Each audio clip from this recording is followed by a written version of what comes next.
There's no way of knowing if Doris will confide in me, but I can speak to her at least.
Have you tried Molly's lemon tarts?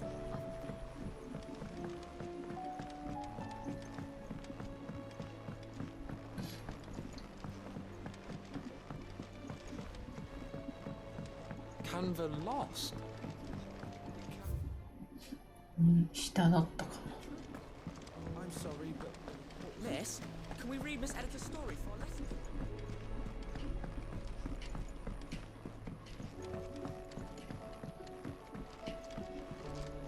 How was she? With Canva in the hands of Akashic. Ah, Sid. Just the man I was hoping to see. Did you have a mo? Don't tell me. You need more bomb ash. Oh no, we still got plenty of that left. I'm working on bringing another one of the Chief's designs to life. This time, it's a new smelter. It's got a reverberatory hood over the top for additional thermo amplification and a system of reciprocal recirculatory regenerators that let's just say it gets very blimmin' hot. A heck of a lot hotter than anything Blackthorn's got in his forge, that's for certain. Only Mithril engines get hotter. You can't chuck ore in one of them and get metal out the other end. Trouble is, we won't be able to make it out of any old rubbish neither. We need the good stuff. And I hear you once helped Helena get her hands on exactly that. Any chance you could help me too? If it's for the good of the hideaway, I'd be happy to. Oh, it is. I promise you. So, what exactly is this good stuff you need me to find? We've got a couple of examples here. Spherical echoes, we call them. More fallen materials. So this smelter is similar to the Mithril engine in more ways than one. That's right. They're a bit like the thermal helms.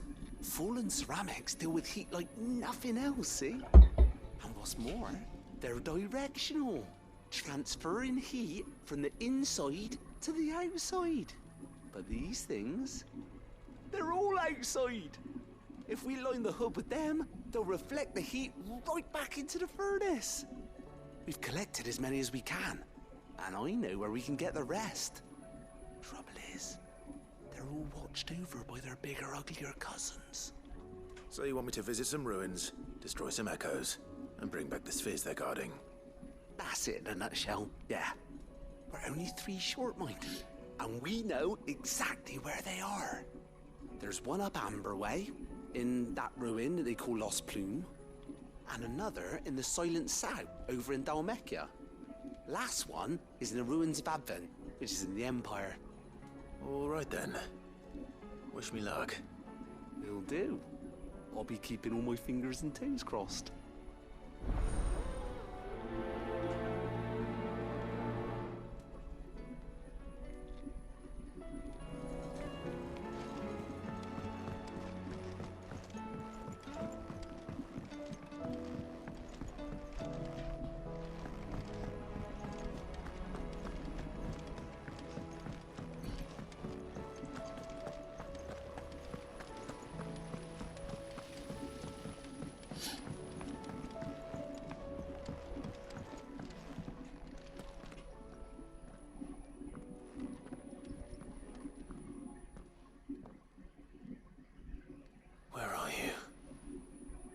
you said? I'm looking for Doris. Is she here? I'm afraid not. She's at Martha's Rest on a job. My job, actually. When she heard what the mission was, she insisted on going herself. Alone. Did she? What was the mission? Following up on some new information. Once they'd settled in, the bearers you helped liberate in the Dragon's Eyrie were keen to talk about their imprisonment. And about their captor. The slaver Cole's team were tracking when they were attacked by the Beastmen. I'll go and find her. She's at Martha's Rest, you say? If she's not moved on already, yes. I hope everything's all right. Why would Doris insist on going alone? Maybe Cole was right to be worried. Heard the bad news then, did you? What bad news? About Dravost. Blackthorn's old horn. With the forge and all that. Well, anyway, the mines just down the road from there are spewing at Aoife like no one's business. And the village? Safe from the flood for now, but they've got other problems. A Kashik. Every creature in the area is either turned or on the way to turning, apparently. Zoltan and the others are living on borrowed time. They need help, and quick. Doris sent a few curse breakers to keep an eye on things, but there's only so much a couple of scouts can do. Except get eaten. If something ain't done soon, the old place will be overrun. I won't let that happen. Didn't think you would. Does Blackthorn know? I thought it might be better if he didn't. He'd only do something stupid. You reckon we should tell him? No. It's better this way. Yeah, well, I can't stand about knowing what's happening out there, so I'm off. I'll see you in Dravost.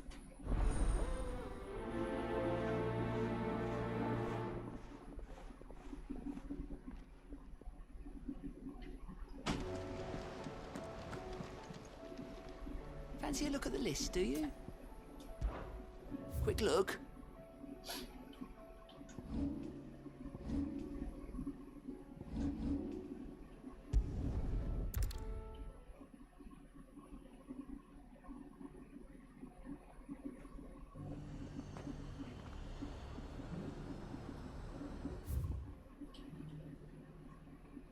ん、行ってないとこじゃない？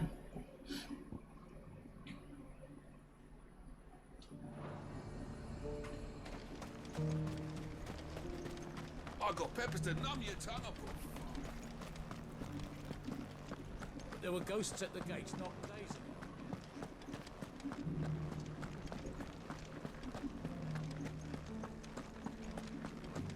Those things I said before.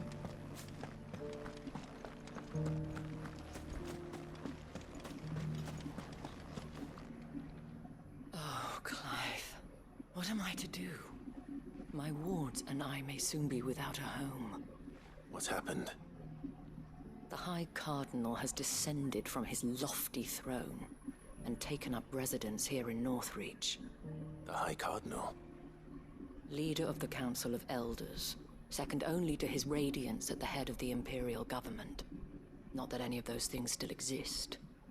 Now he goes by his noble title, the Duke of Oriflamme. And what does he want with Northreach? He wants to transform it into a military stronghold, a foundation upon which to build a new Sambrec. He's already secured the support of the various army remnants, with promises that they shall be afforded the respect they deserve in his empire. One built on the confiscated property of the people. He would rob the populace to pay for it. Believe me, I have used every means of persuasion to discourage him from this folly. But for whatever reason, he will not listen to me. What does Captain Philippe make of this? When the town was under attack, it was him the soldiers rallied around. Couldn't he use that influence again? How? By speaking out against one of the most powerful men in Sambrec. A man whose stated aim is to revive the empire Philippe's comrades swore to serve, and to improve the soldiers' lot within it. The captain can offer them a regular supply of gruel, and an occasional trip to the Vale to help them forget the terrors they face each day. The Duke offers them a vision of strength and safety. No, Any attempt to incite mutiny would cost Philippe the support of his men, if it did not cost him his life. But given the mood around town, mutiny may yet be unavoidable. The people have little appetite for further deprivation, least of all when it serves only to elevate others. And who could blame them? Clive, would you appeal to the Duke on my behalf? For your services to Northreach, you have the respect of the soldiers, and they will take you to His Eminence if you ask them. And unlike Philippe, no bonds of loyalty prevent you from speaking your mind to the man. Well, will you try? You could hardly fare any worse than I did. I'll see what I can do. Thank you, Clive. Tell me then, where will I find this Duke of Oriflamme? In the garrison? Overseeing the troops, yes. All right. Wish me luck.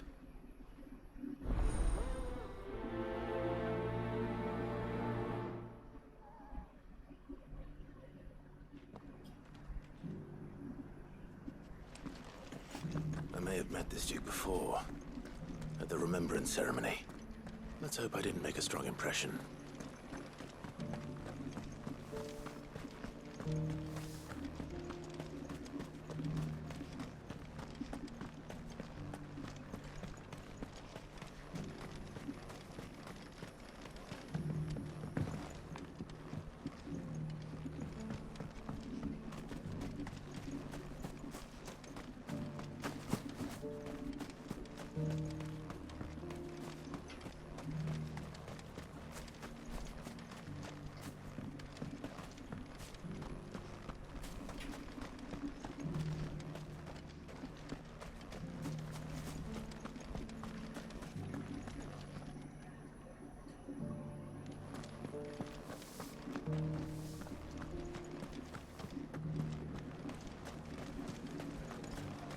As long as you remain, Vale will see to your needs.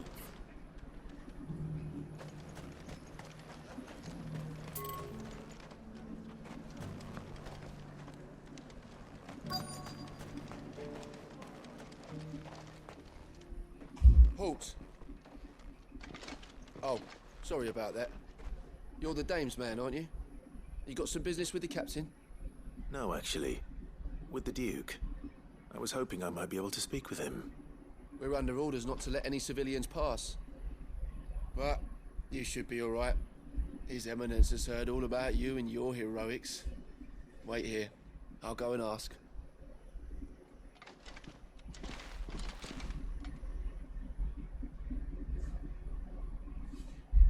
So, you are the sellsword who lent his aid to the garrison. The Empire owes you a debt, and I shall see it repaid. But tell me, is it wealth that you seek, or favor? Neither, Your Eminence. I thought only to inquire about your plan to turn Northreach into a stronghold. Ah, I see. You are worried the expanded garrison will render your services redundant. Yet you needn't be. A proud fighting man like yourself shall always have a place here. Pride of place, in fact. For too long has the contribution of the noble soldier been under-reckoned. But no more. For it is they who shall see the Holy Empire rebuilt, beginning right here in Northreach. Why here, Your Eminence? The town has been fortunate enough to escape largely unscathed from the recent troubles. Her defenses are sound, and her garrison well prepared. Which is more than can be said for Oriflamme or Twinside. The Empire wants for a capital, and I believe Northreach to be the perfect place. With Caer Norvent as her citadel. Once we have seen to the refortification of both the town and the castle, we need only build a wall around both to create a city that would be the envy of the twins. Plans are already underway for the construction. Soon enough, these thralls shall learn that they are no match for the might of Sanbreque. I fear you underestimate how dangerous these creatures are, Your Eminence. Should they return in force, you will need all the people of Northreach to come together in defense of the town. Something they may be loath to do if they've been deprived of their worldly goods. The people will do as their leaders command. If Sanbreque is to be rebuilt, she will require a functioning government. One whose authority is beyond question. That is why this levy is necessary. So that any man who wishes to join the army might do so and be fed, outfitted, and paid as befits a defender of the Empire.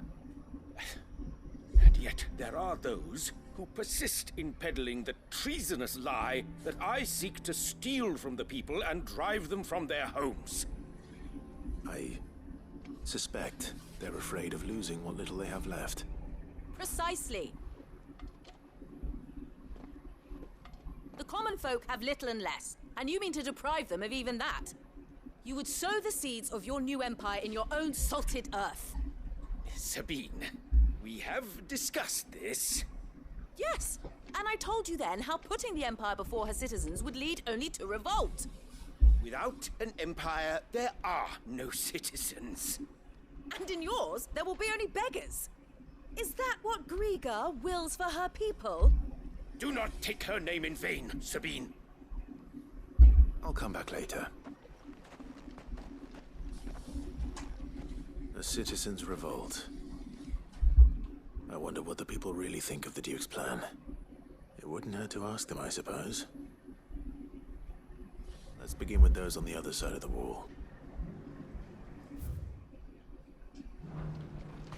Sabine, you are embarrassing me. As long as you remain.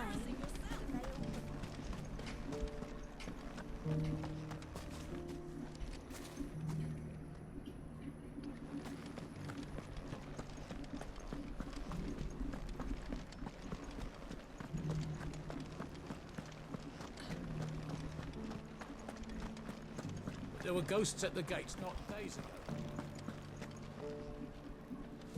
All right there. What is it you're after, sir? Just your opinion, actually. I wondered what you thought of the Duke of Oriflamme. Oh, him. Not much. None of us traders do. It's thanks to nobles like him that we had to set up shop this side of the wall in the first place. Couldn't have the rabble getting any closer to the holy capital, could they? And now he's trying to drive us out completely, threatening to take everything we got from us if we don't clear off. If the dame said she wanted him run out of town, I'd be straight through that checkpoint, tar bucket in hand.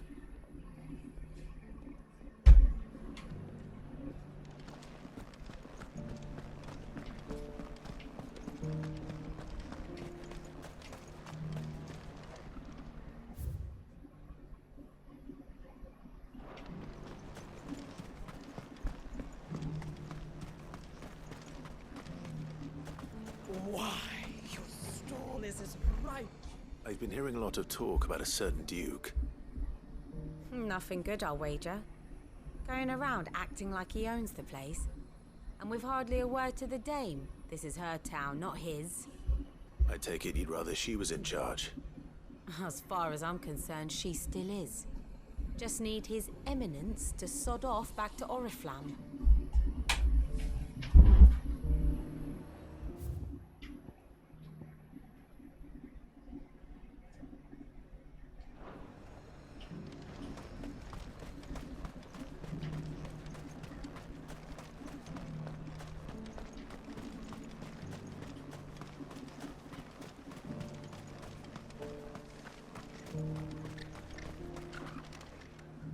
A question, if you don't mind. What do you think of the Duke of Oriflamme? Don't get me started. You build a life for yourself somewhere, earning for some noble to turn up and tell you you've got to hand it all over to him. If he thinks his name and his chains give him the right to empty our purses, he's in for a rude awakening. We'll do whatever it takes to keep what's ours. Whatever it takes. The people seem united enough. What about the soldiers? No use calling Ambrosia now.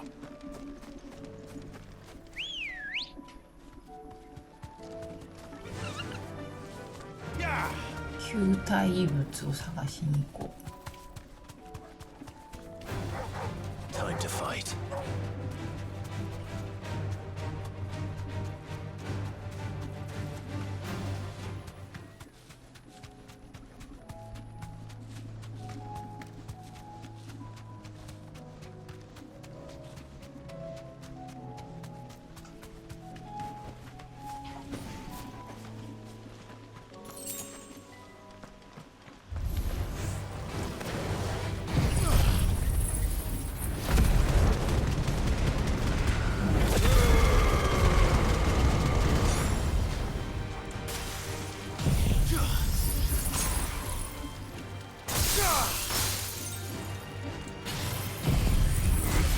全部使う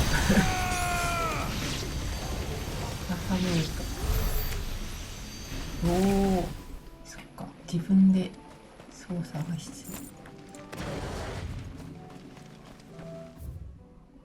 要あれこっちじゃないな入り口間違えた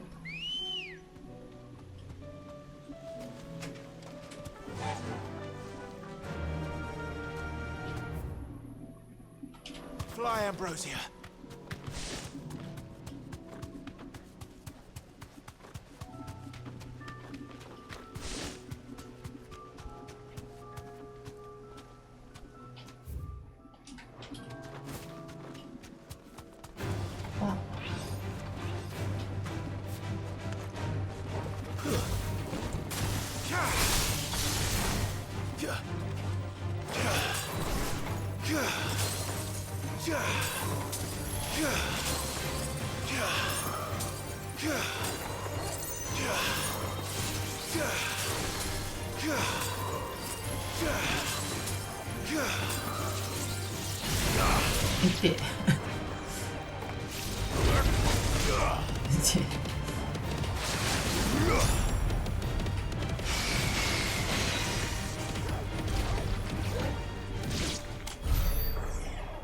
飛んでる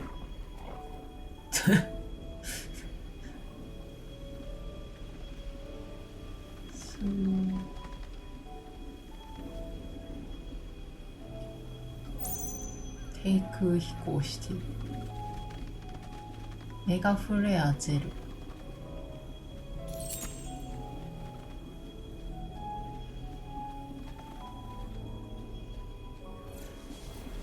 I'll need to deal with these ones first.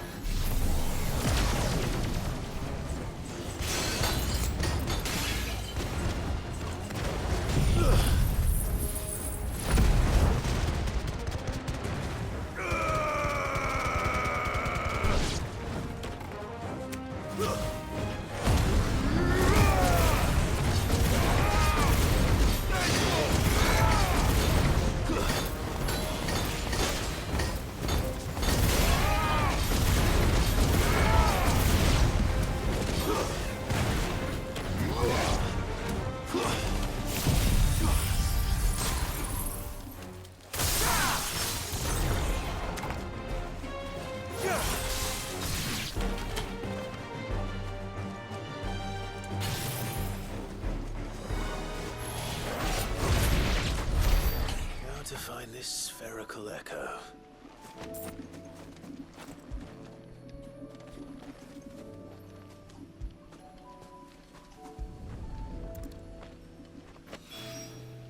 This is it. Right then.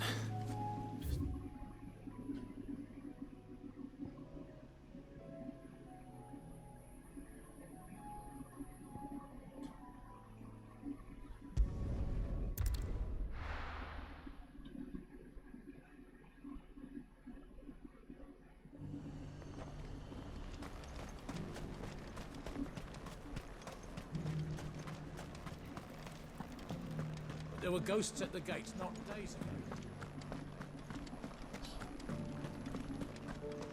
You needn't fret. The creatures have been dealt with. Yeah, but what if they come back?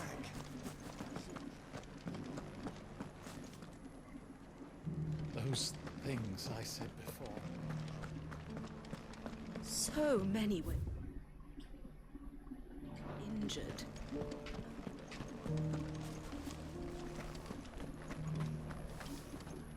Excuse me, do you have a moment?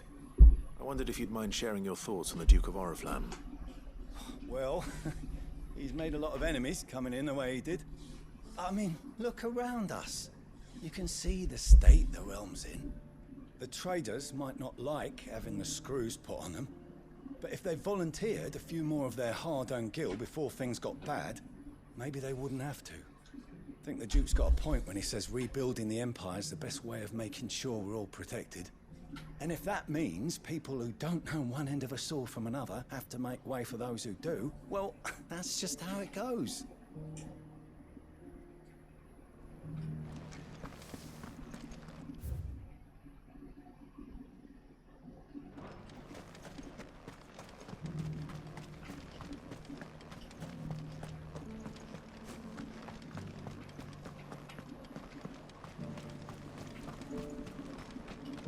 Sabine, you are embarrassing me.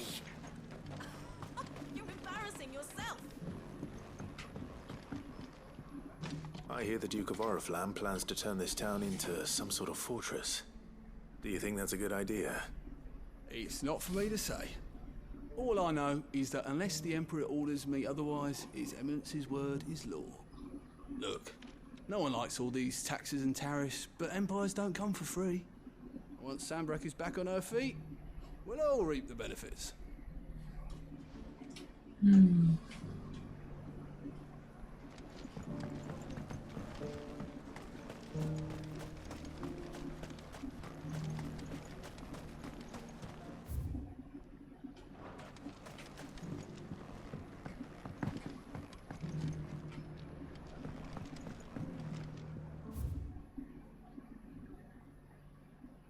グエリゴール様への祈り。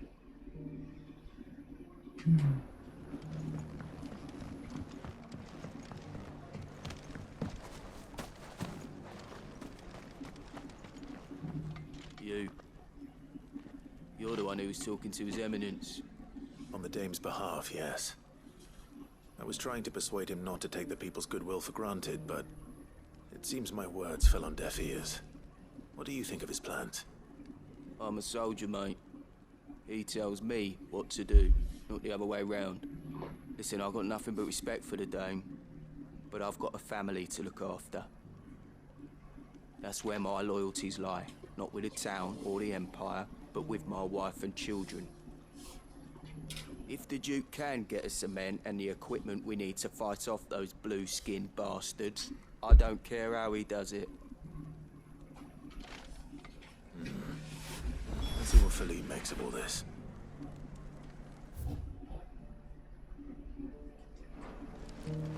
I left as long as you remain, the Veil will see to your needs.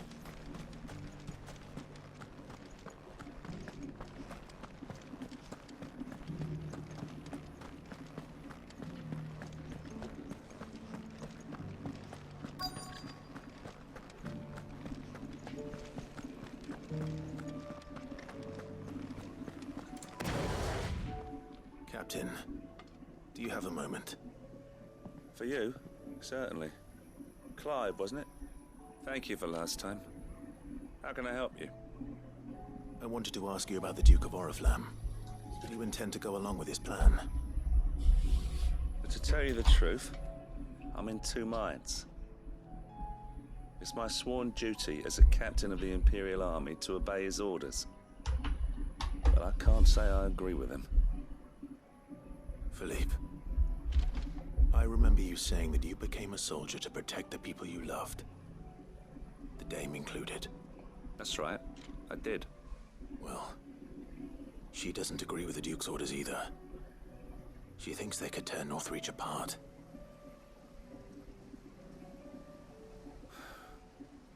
She's probably right. Thank you, Clive. I know what I need to do now. Protecting the people I love is what matters. Doesn't matter how. Well, duty calls, so I better go. Thanks again.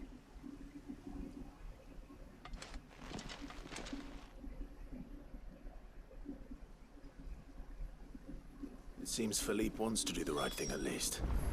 I expect Isabel will be pleased to hear that, if nothing else.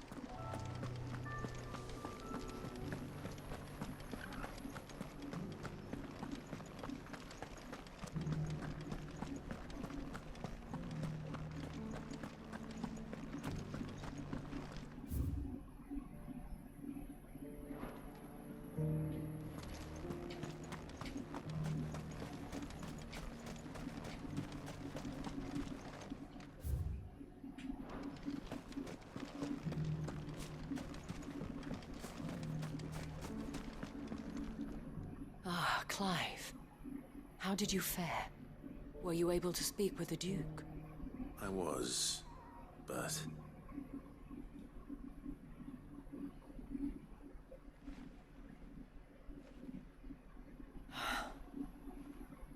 So Northreach is to be a fortress after all.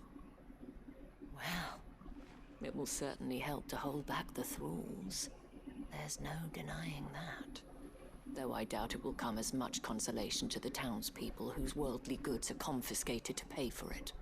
They deserve to be heard, Clive. To have a say in this new empire the Duke means to build. Sadly, His Eminence values their obedience more than their opinions, and hopes to reassert the authority of the state.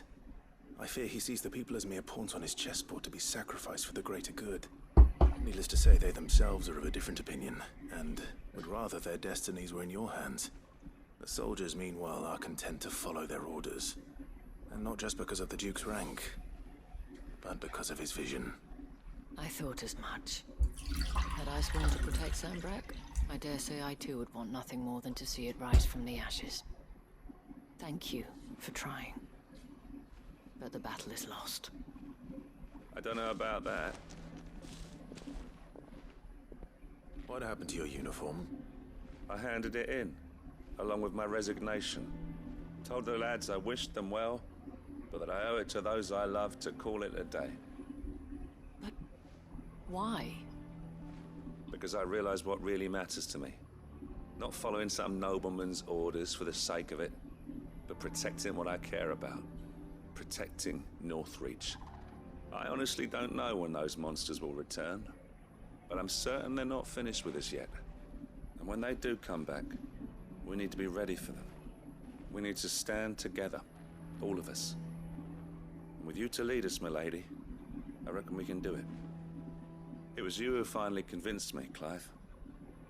There's no point following orders if they go against everything you believe. Indeed. All of us, standing together. That has always been Northreach's best hope, and one which still lies within our grasp. We have only to turn our attentions to the true enemy. Thank you, Philippe, for showing me what I must do. Anything for you, milady. Speaking of standing together, would you mind if I borrowed a few of the lads from the Vale to help keep watch around the town? I fear His Eminence has loftier tasks in mind for the guard. Not at all. Be my guest. Wouldn't be the first time.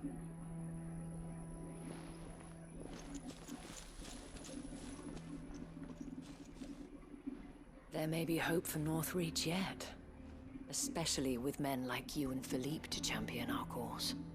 I, for my part, shall continue to work upon the Duke, in the stubborn belief that I might still tempt him into joining hands.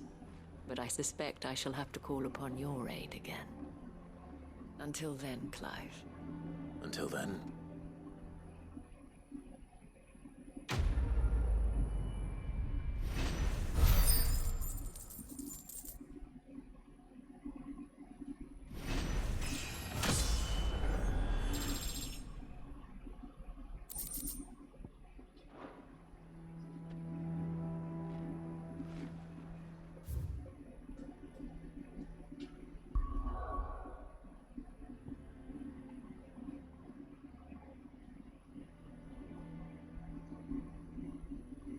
なんだっけ。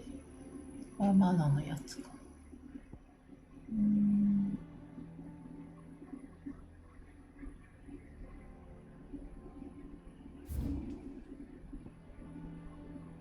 で、球体物をまず探そうか。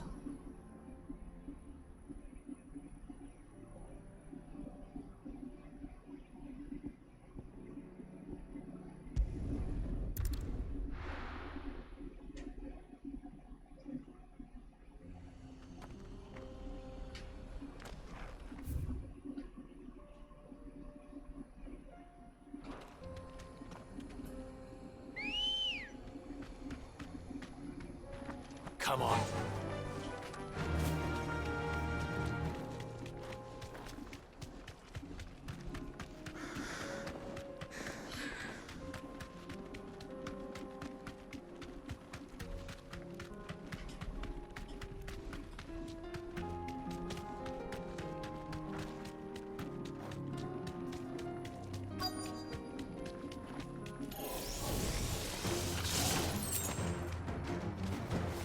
You deserve a rest.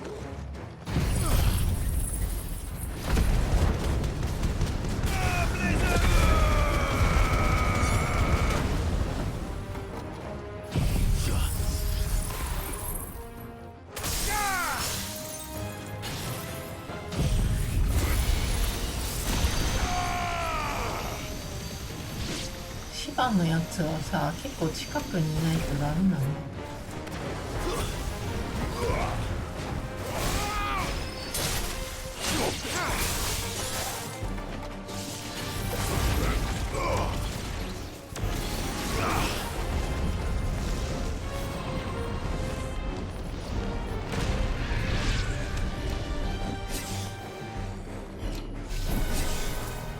チャージ中。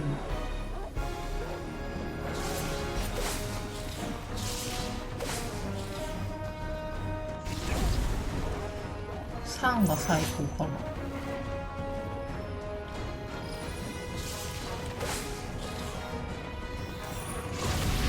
まだいけるね。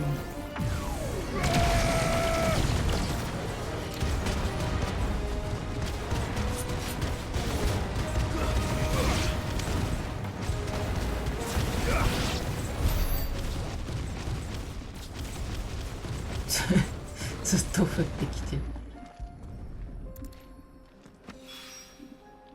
絵を回収してでなんかいろいろ発生してるね。トラボズに行こうか。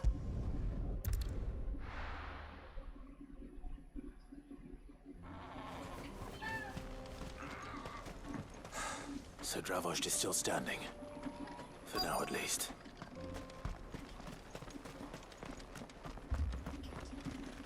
Good day.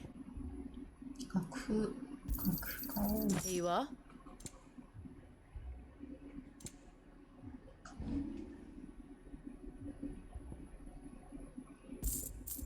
Farewell, traveller. Clive! You're here! And the Akashic? Mostly off to the north still. But I spoke to Doris's scouts and it turns out things are worse than I thought. There's swarms of them out there. Told old Snotty to be ready to seal the north gate. That should buy us some time if we need it.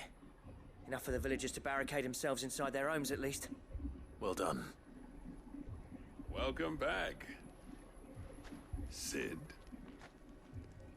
I'd never have guessed, you know. Not if August hadn't let slip.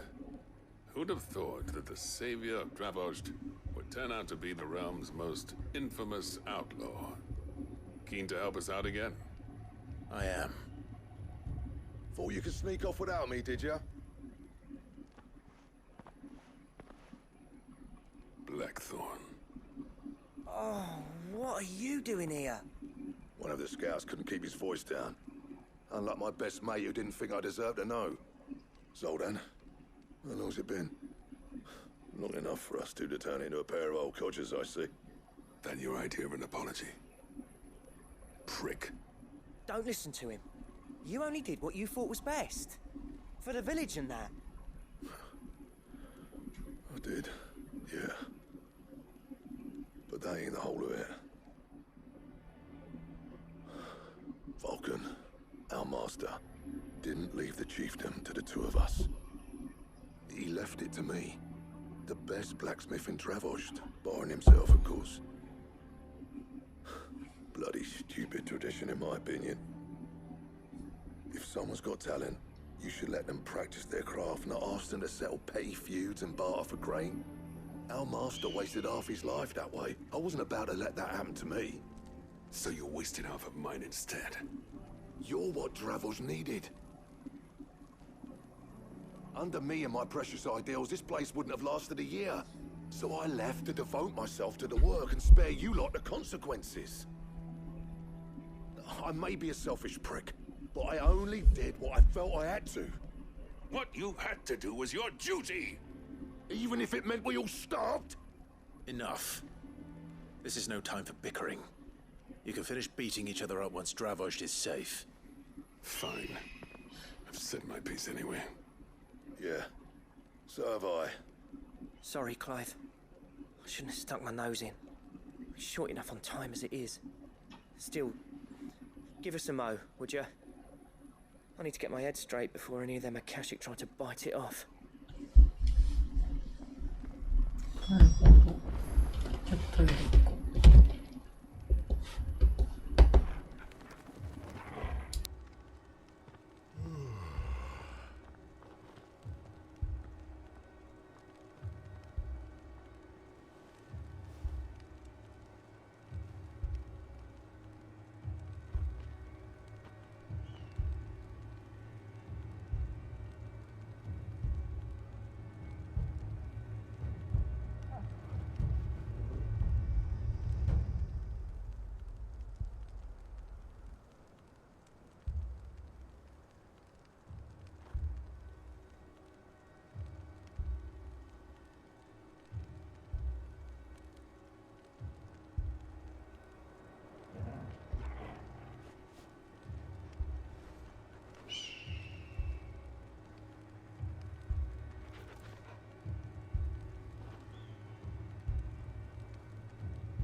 You,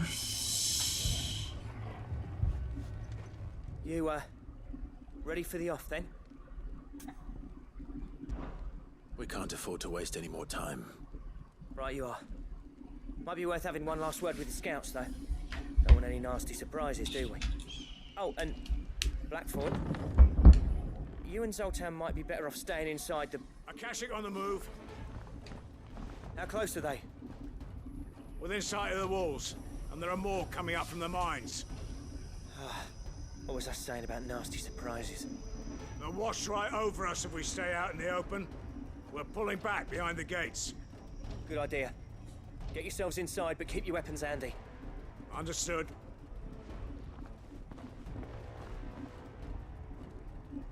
I'm prepared to fight if I have to. Well, let's hope you don't. That's our job. Once the scouts are inside, order your men to barricade the gates. No heroic last stands, you hear me? No fighting at all if you can help it. August's right. I've seen what Akashic beasts can do to armor. The people here are tough and willing, but they ain't equipped to face what's coming. I'm going out there. Start work on the gate as soon as I've left. I'll give you as much time as I can. And if they kill you? You evacuate. But it won't come to that. I promise. You'd better be right. Take good care of Dravoj till I get back. Leave it to me. And give those things what for, yeah?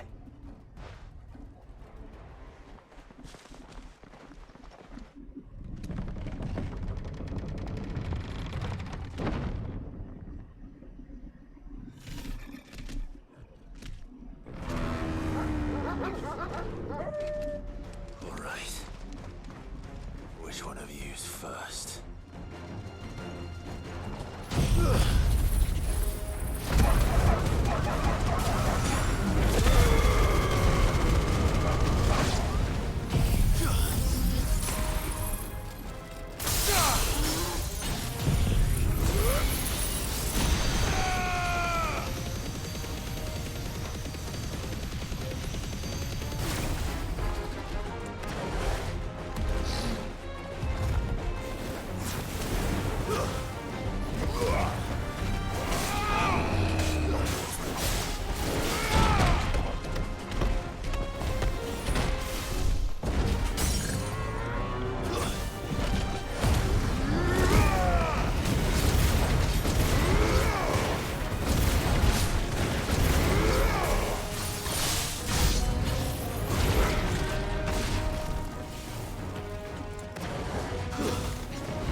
Farewell.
Is that it?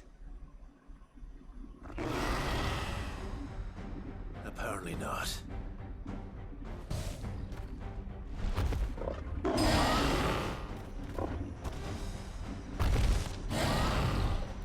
They're not getting past me.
The question is, did I miss any?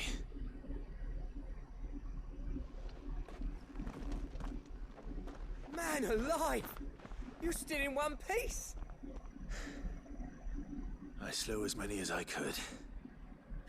As many as I could, he says. The old bleeding lot, more like it. Well, almost. Only almost. Yeah, one or two did try to sneak over the wall.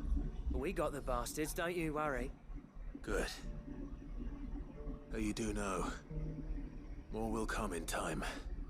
In time, yeah. But we can think about them later. Let's get you back inside.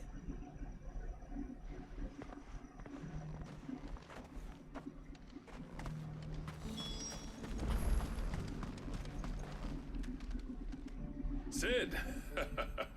You're even more fearsome than your reputation. Enough to give those Akashic monsters nightmares. I almost felt sorry for the wretched things. But mostly, I felt grateful. Dravoged won't forget what you did today. I'm afraid I've only delayed the inevitable. There's no getting rid of that ether flood. Meaning that any living thing which stumbles into those mines will end up clawing at your walls again. And that's if the flood don't spread. If it does, well, I hate to say it, but the village's days are numbered. That may be, but we're staying just the same. With ether floods springing up all over, it's no less safe than anywhere, and more importantly, it's our home. We'll fortify the gates to the north, and I'll see that they're guarded day and night. All right. Then we'll give you a hand shoring up those defenses. As for you, Blackthorn, that's twice you've turned up when Dravos needed you. So, thanks. I shouldn't have stayed away so long. And I shouldn't have left without talking it over with you first.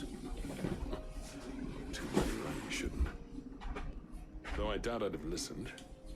I always envied you. How you made everything look so easy when, for me, it was anything but. You leaving gave me the perfect excuse to hate you. And from that day on, I never once stopped to wonder what it would have been like if you'd stayed. But what you said earlier, it was true. You'd have been the death of this place. Finally, something we can agree on. I hope you see the sense of it eventually. You kept this place alive.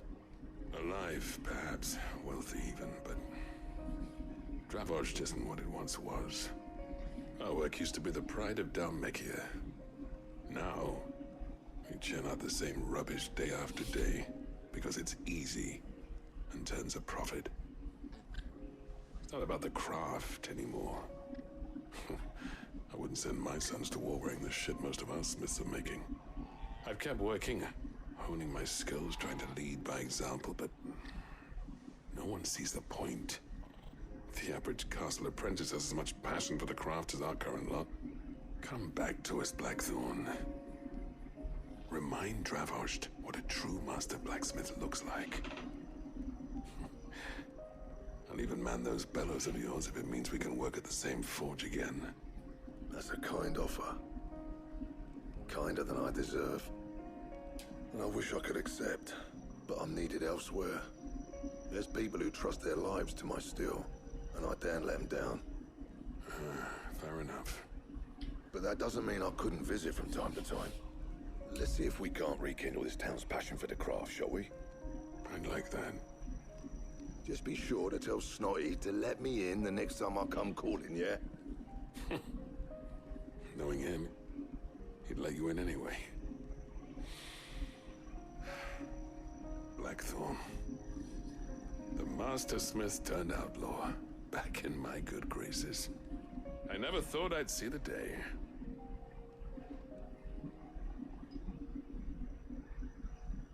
I'd say that went pretty well, wouldn't you? Even better than I'd hoped.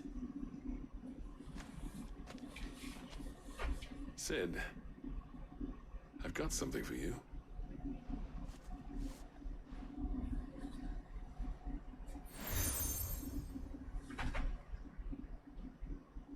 And this is? A token of our lasting gratitude. But I'm of a mind to make you a far grander gift. Designs for a certain sword have been passed down from chief to chief for generations. Now hold on, Zoltan. There's a reason no one's made that blade in centuries. There's not been a craftsman equal to the task. I'll admit your cinders make impressive steel, and I've learned to own an edge Odin will be proud of. But the engravings on that thing are enough to make a jeweler cry. And they're not just for show, either. Have you forgotten what brought you back to Dravost in the first place? A certain ring? I knew I'd never surpass you with the hammer and tongs. So I turned my hand to a different kind of metalwork. Between the two of us, I'd say we're the equal of any master craftsman ever to have graced a forge.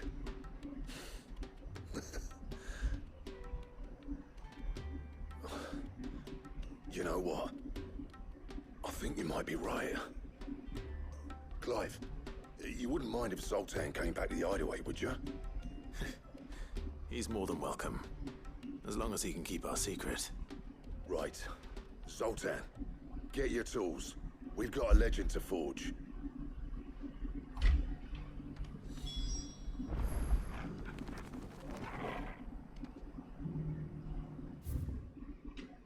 で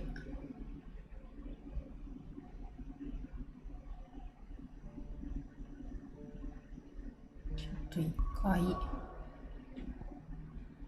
出てるやつを消化して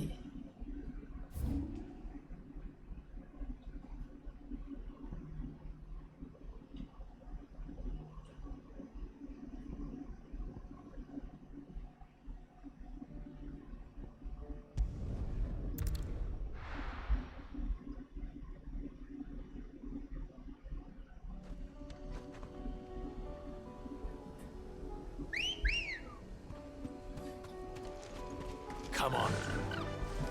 Faster!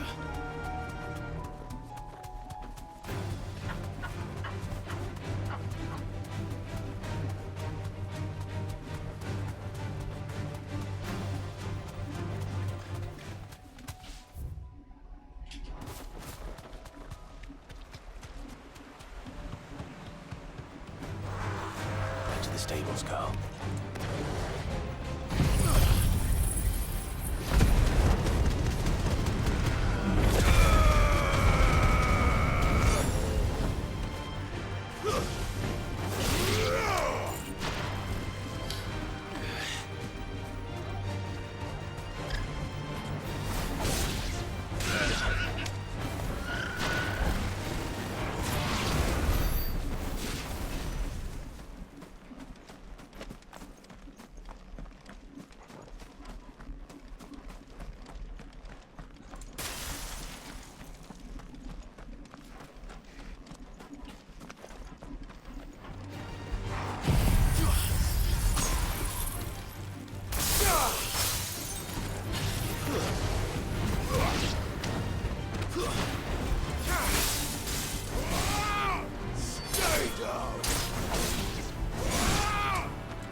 Finished.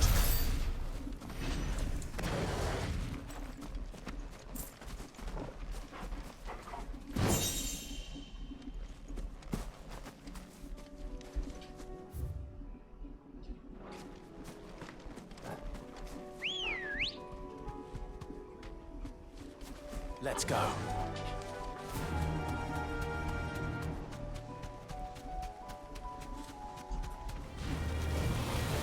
Safe.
死んでる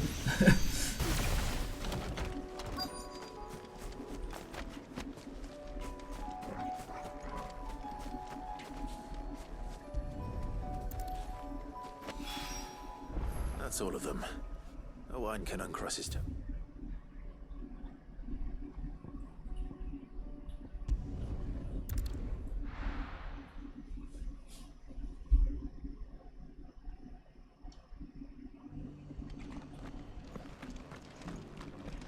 Laura should be somewhere nearby. Assuming she's still here.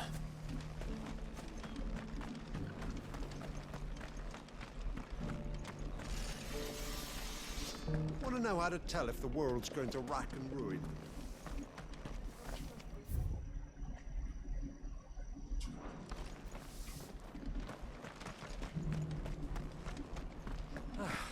Just because the heavens have gone to record. How do?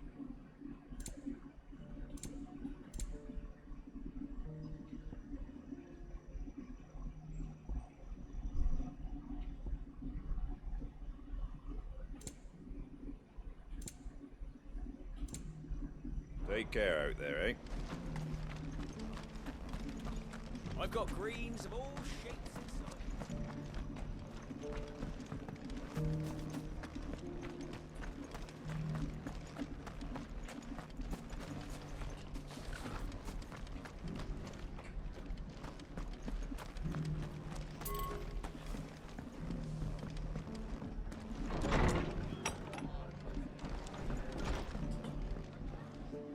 Ah, Clive, I was just about to send for you.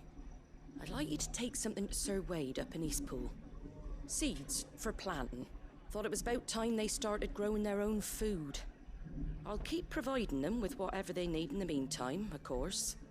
But if Eastpool's going to survive, it's got to be able to fend for itself. As of those poor bearers. They've lived their whole lives in servitude, but now they're their own masters. Small wonder they ain't got the foggiest how to provide for themselves. So it's up to us to teach them. And if you're wondering why you, well, the Wagoneers taking supplies up that way have been coming back with more and more reports of Akashic around the village of late.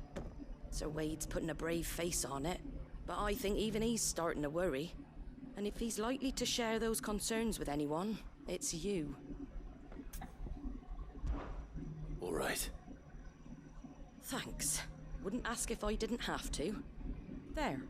That should be enough to keep them in Gazal Greens for a few years at least. Gazal Greens? Not the most mouth-watering crop, I'll admit. But they're hardy, they grow fast, and they fill a hole. Better that than something that'll wither away at first frost. And chocobos love 'em too, which is no small thing. When I say all of us need to pull together to get Eastpool back on its feet, I mean all of us. They ain't exactly succulent, but cook 'em right, and they're just about bearable. I'll take your word for it. Anyway, Sir Wade'll know what to do with them. And if he don't, well, I'll go up there and show him myself. I'm sure you will.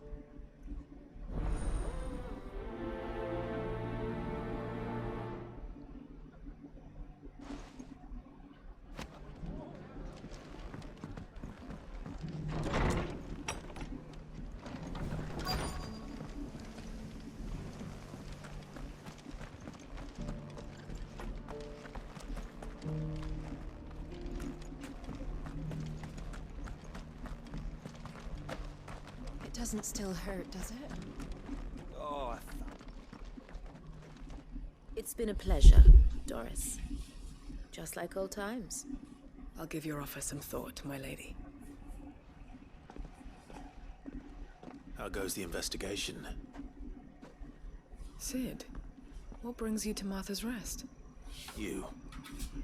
I heard you were out here on your own, tracking our slaver. I trust you're being careful. Of course. And it had to be me. The bearers from the Dragon's Eyrie confirmed a long-held suspicion of mine that the slaver we've been tracking is an old acquaintance. She's no fool. If we'd come in force, she would have spotted us straight away, and then vanished without a trace. That was her just now, wasn't it? So, was it a fruitful reunion? I'd say so.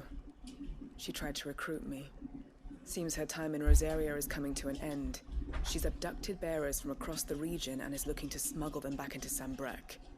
After her brush with those beastmen on the road to Northreach, she hired herself an Imperial escort, which she wants me to join. She's dangerous, Sid, but I think I can stop her. Then I'm going with you. I'll take care of the escort. You can see the bearers to safety. Where are they? The Baum Archers, soon to break camp. You go on ahead. I'll follow once I've sent word back to the hideaway.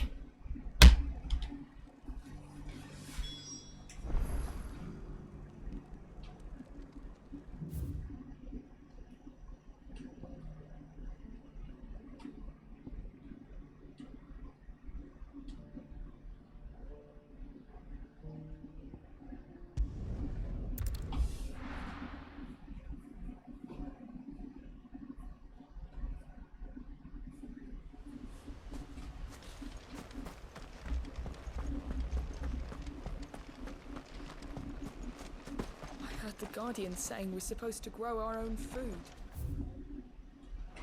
The victuals Martha sends us are more than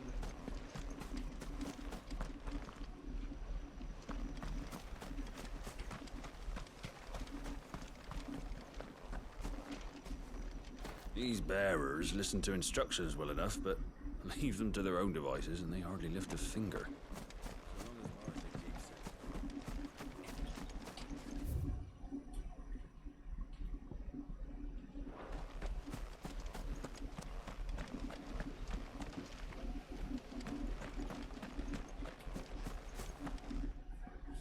Ah, Lord Rossfield. What brings you to Eastpool? A delivery from Martha.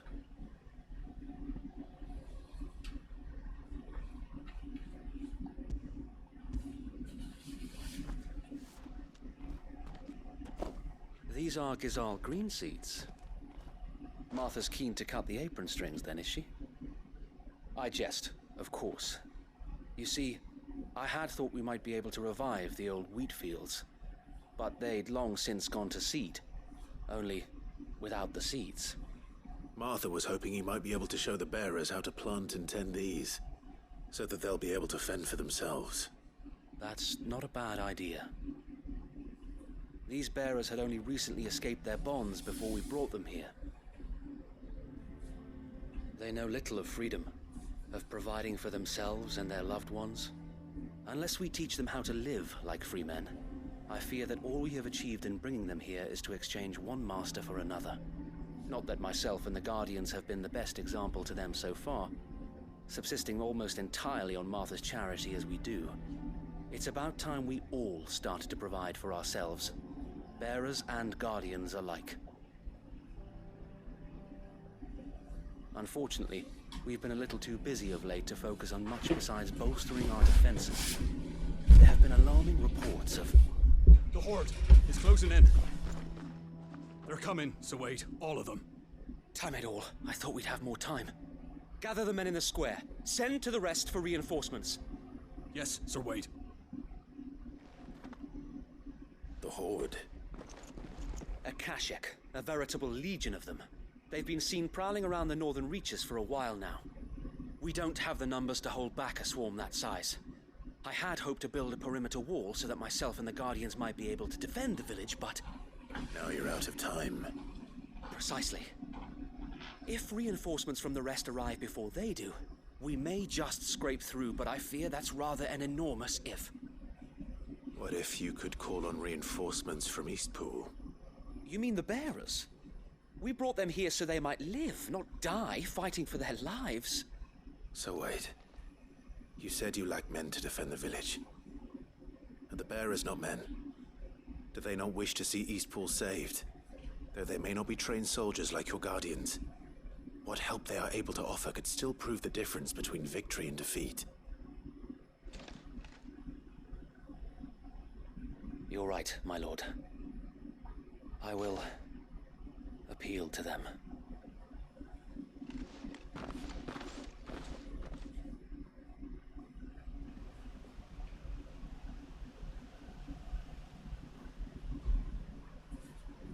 My friends, I humbly beg your aid. We Guardians are few and our enemies many. But I swear we can defeat them with you at our side. You would send us to the slaughter, to serve as bait for those fiends so that you and your men might be spared. And to think we trusted you. Say what you will, a home is not worth dying for. But it is worth fighting for. Sir Wade fights to give you lot a chance. Just like I do. Just like Sid does. We all wanted to give you a home where you could be free. And you got one, didn't you? This place, Eastpool. This is your village. Your home. And if you don't fight to protect what's yours, you'll lose it. You know I'm right. This world wants to take everything from you. Everything. Your homes, your freedom, your very lives. So then, are you going to stand by and let that happen to you? Are you going to accept fate like good little Bran did and die, having never stood up for yourselves? Or will you fight like free men and women? もうフライパンは痛そうだ。防御もできそう。シュッ。All right. Give me a sword. I never dreamt I'd have a home of my own. And now that I have, I don't want to lose it. I will protect what's mine, or die trying. We all will. Free men and women, fighting together.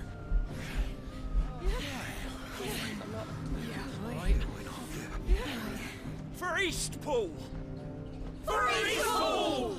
Let's go.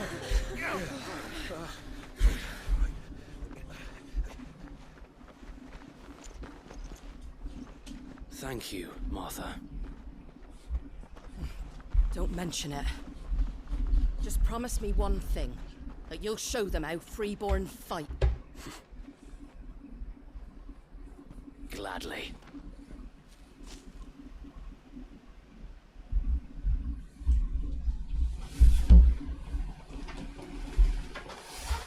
Well, if it was numbers you were lacking, you certainly won't be now. Thanks to you. Me? Oh, I just love the sound of my own voice.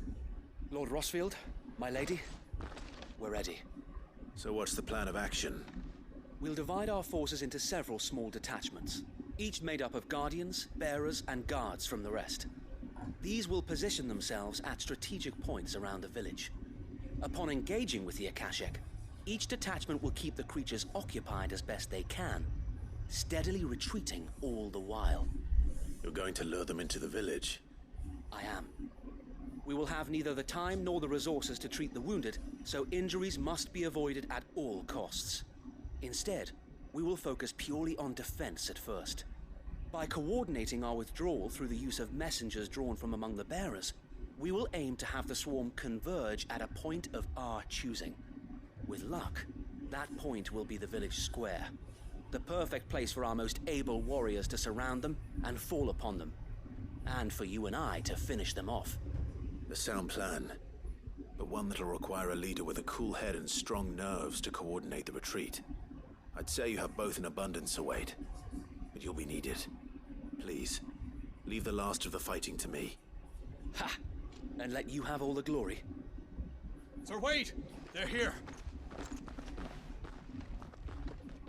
Then you know what you must do.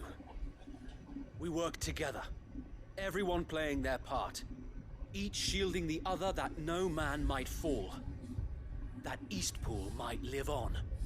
For Rosaria! For Rosaria! We've no time to argue, my lord. I'll do as you ask. And I will do as you ask. Suppose we'd better do our bit too then, eh?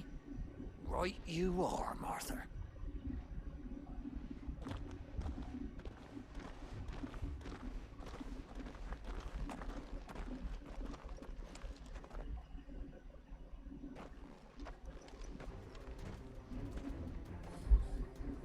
The calm before the storm.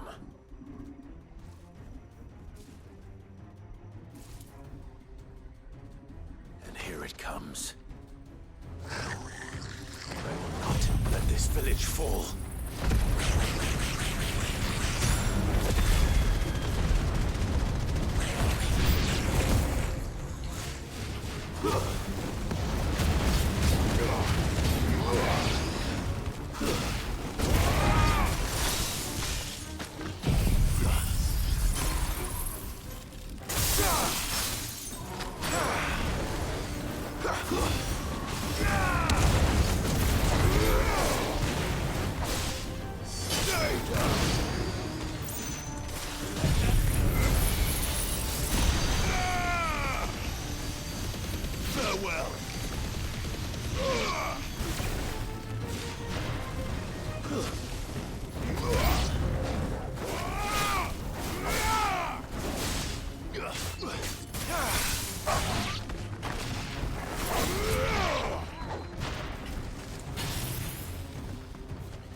Did.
Looks like that's the last of them.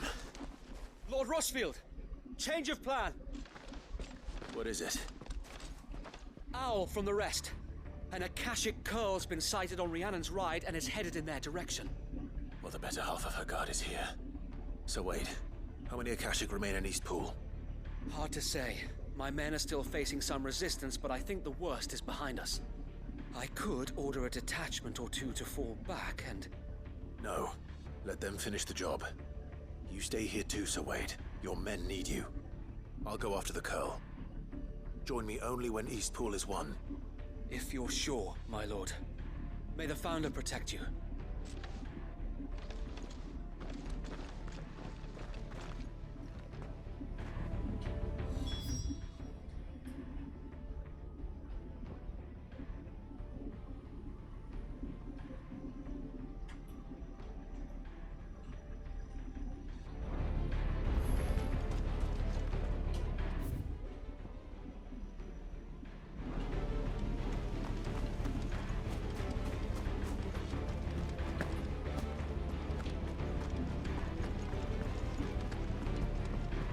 Next one's mine.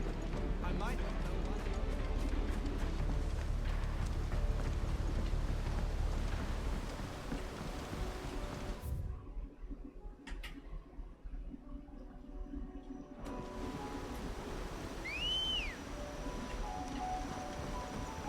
Come on.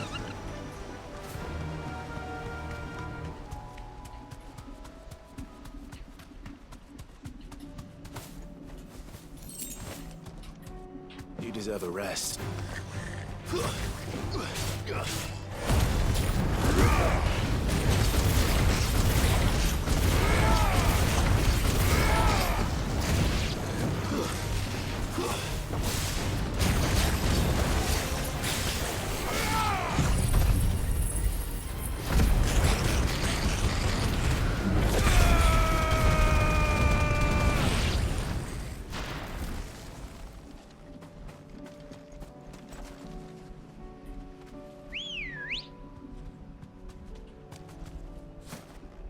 Ready, go?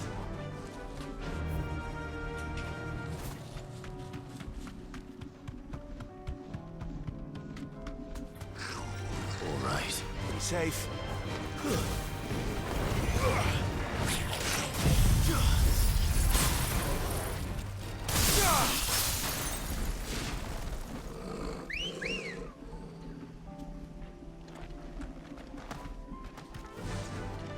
Run like the wind.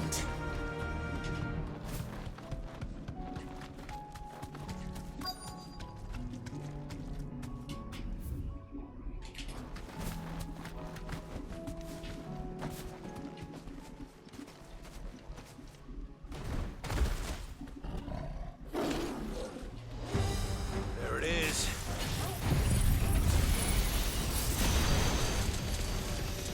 With me, Torgal. Nice try.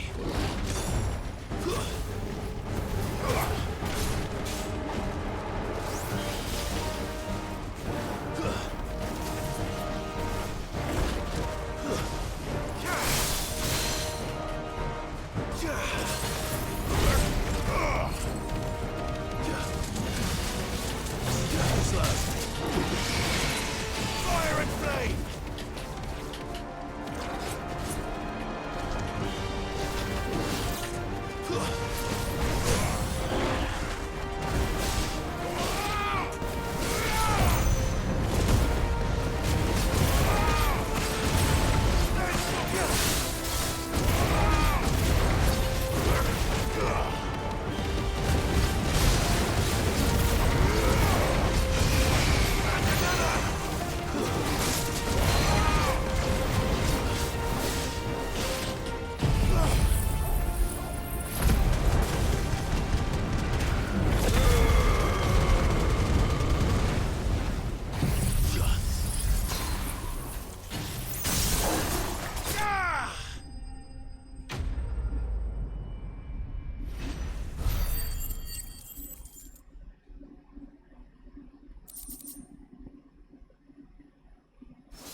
All right.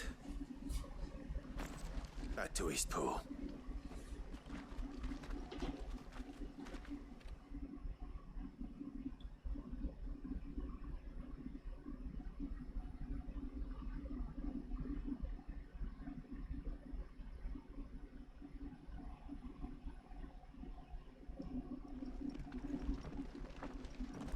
Lord Rossfield, the Curl, is it? It's dead. Thank the Founder for that. And for you, my lord. We were able to eradicate the rest of the Horde. I have guardians posted around the village to keep watch for further attacks, but all seems quiet for now. I hesitate to say it, but I think it might be over. I think it might.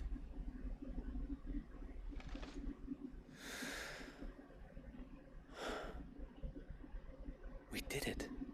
We saved Eastpool. Thank you, my friends. Thank you. No, Sir Wade. It's us who should be thanking you. You brought us together.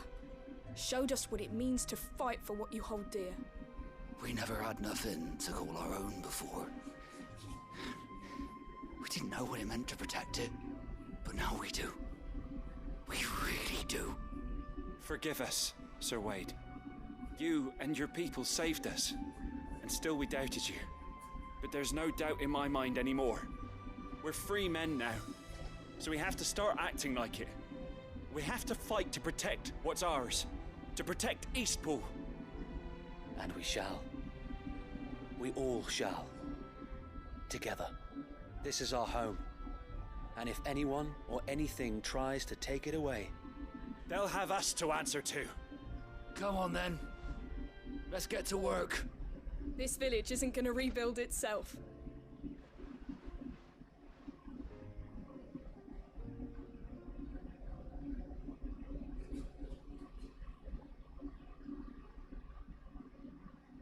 They're not slaves anymore. No. They're Rosarians. Your father took pity on the bearer's plight, and I believe if he was still with us today, this is what he would have wanted.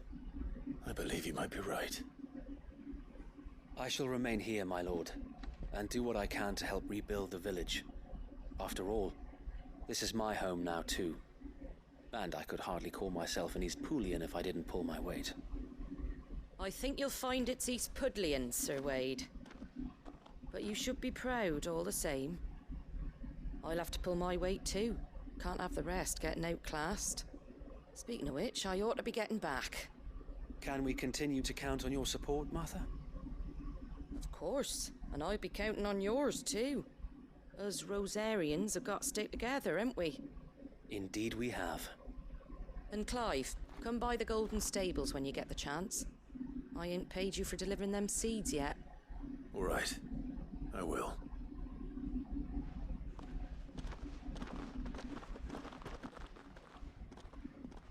Lord Rossfield, do you remember our very first mission together? Clearing the goblins from the Stillwind marshes? How could I forget?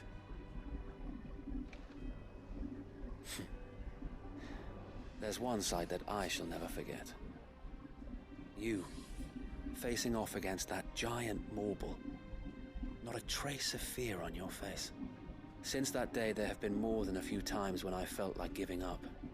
When the odds seemed so stacked in the enemy's favor, I thought I may as well just lay down my sword and surrender. But every time, I would think back to the look in your eyes that day and remember what it means to be a shield. Know that whatever trials Eastpool may face, I shall never lose courage. Thanks to you. So Wade, you have always been a true shield.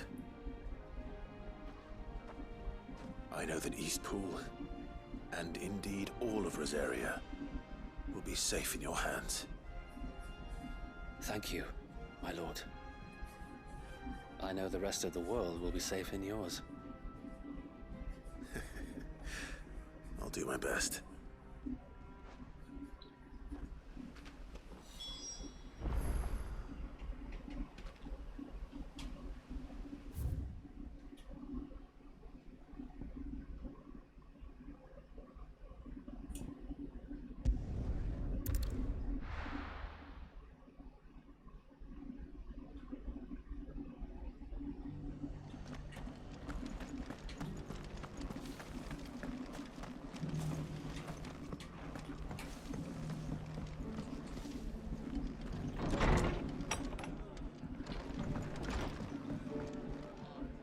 The hero returns. It's lucky you came by when you did, eh? Not only did my seeds get delivered, but you went and saved Eastpool and all. I just did what I could. And it's only right that you get rewarded for it. Take it before I change my mind. Thank you, Martha. So, Eastpool's finally back on its feet again. And a home to free bearers. Who'd have thought we'd see the day, eh? Well, it was your idea. I know that, but I never stopped to think what it would mean. Bearers in charge of themselves, thinking for themselves, working for themselves. Like your hideaway, but not even hidden away. Though I suppose the rest ain't much different nowadays. You know, bearers living free like that reminds me of when I first met Sid. Loath as I am to recall that particular day. I take it you didn't always see eye to eye. What happened? Well, if you really want to know, I started doing what I do long before I met Sid. In fact, that's how I met him. Or at least how he came to meet me. He showed up at the stables one day, asking questions about who'd been buying up bearers. Founder knows what he thought I was doing with them. Running a hunt, poking around in their innards. Something awful anyway. Me, I thought he was a new constable. Thought the game was up. But somehow we both managed to work out what each other was about. And before I knew it, the cheeky arse was rattling on at me about how I was doing it all wrong. After all my hard work. Told me I was giving them relief, but not freedom. That my bearers were still dying as slaves. Got right under my skin, it did. Told him if he didn't like it, he could bugger off and report me to the garrison. And do you know what he did? He smiled. And then he laughed. And then I did the same. We made a pact that day, that whenever one of us was in need, the other would always be there for him. And you were? Well, we both wanted the same thing. To make life better for bearers. Just like your dad. Do you know I was born right around the time Elwyn became Archduke? Growing up, I saw how he tried to change things. He certainly didn't lack for ambition, that one. Indeed. But the loftier one's ambitions, the harder they are to achieve. Which is why those of us who follow in their footsteps need to finish what people like Sid and my father started. Suppose you're right, aye. And if we don't manage it, there's always them who come after us. Good thing we've got a few half-decent sorts waiting in the wings, eh? It's almost enough to give you a little bit of hope. Just a little. Anyway, enough nattering. Better get back to work. Let's see about making everyone some dinner, shall we? The least the folks who saved Eastpool deserve is a hot meal. And you and me ain't gonna save the world on an empty stomach neither. That sounds like a wonderful idea.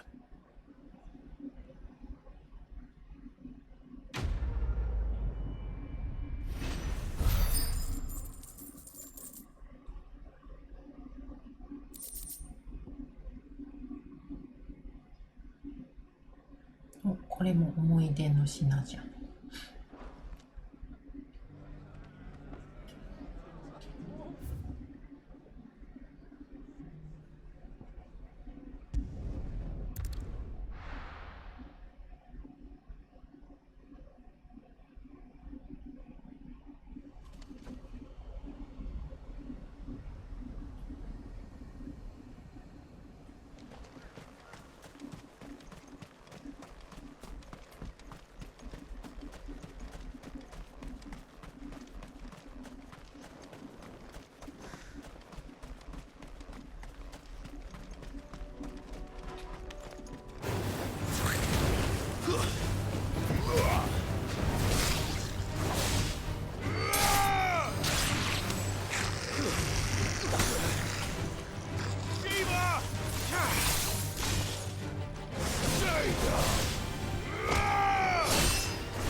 これ操作が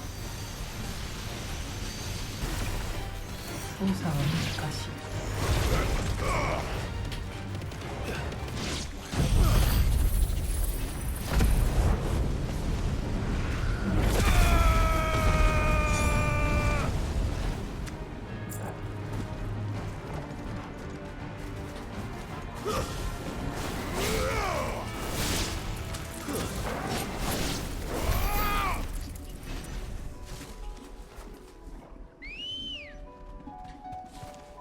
Ready, girl?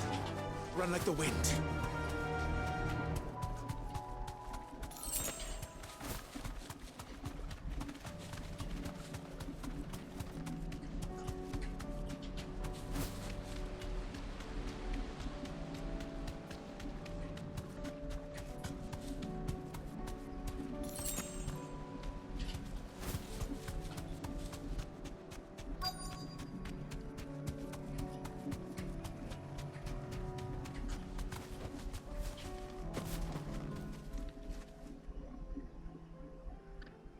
Good. They haven't broken camp yet. How did Doris come to know a slaver, I wonder?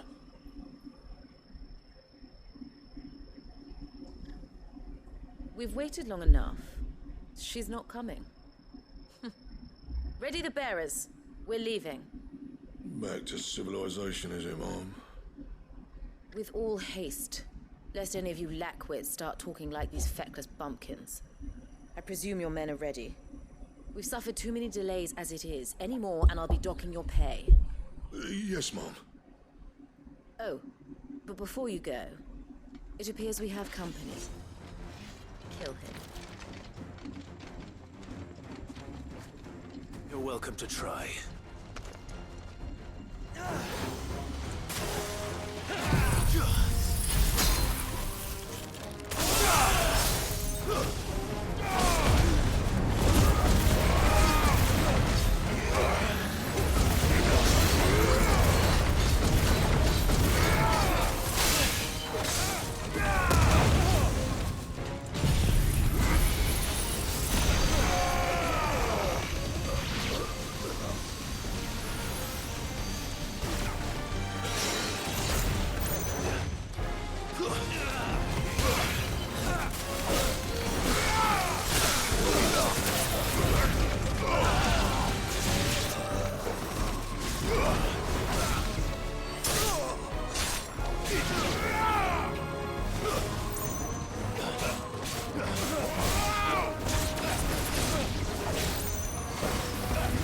See.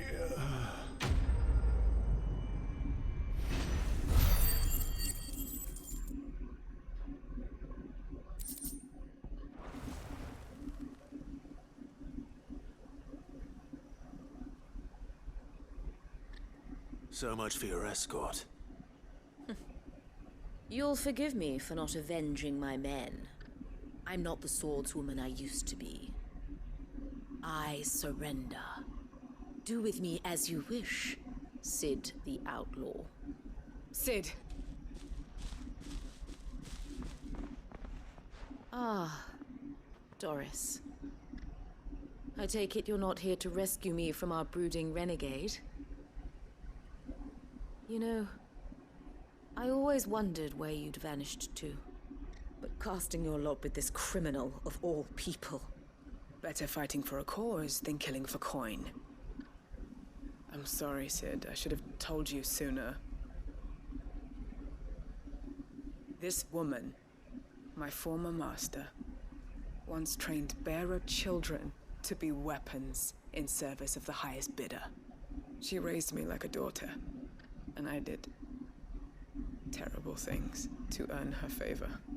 It wasn't all terrible, surely.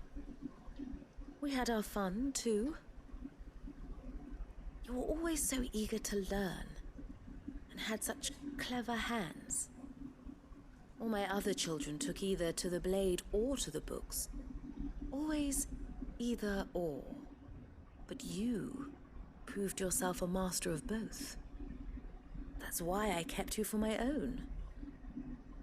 How about it, my little dagger? Care to swear that blade to me again? I never swore my blade to you, nor will I ever.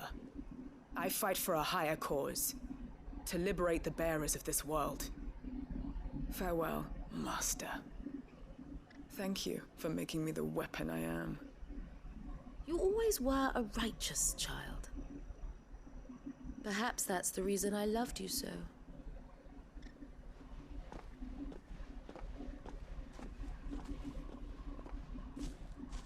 What do you want to do with her? I am not the killer she wanted me to be. Not anymore. And she no longer has friends in high places. The Dame does, though. Her connections at the Imperial Court will see that justice is done. All right. If you're certain. I am. And thank you for everything. Now, I better let these bearers know that they're safe.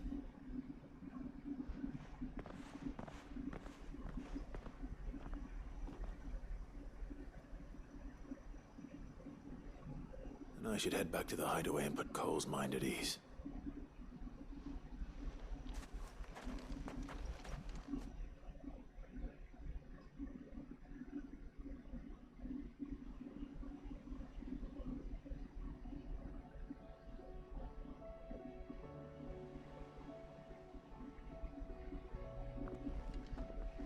Welcome back, Cid.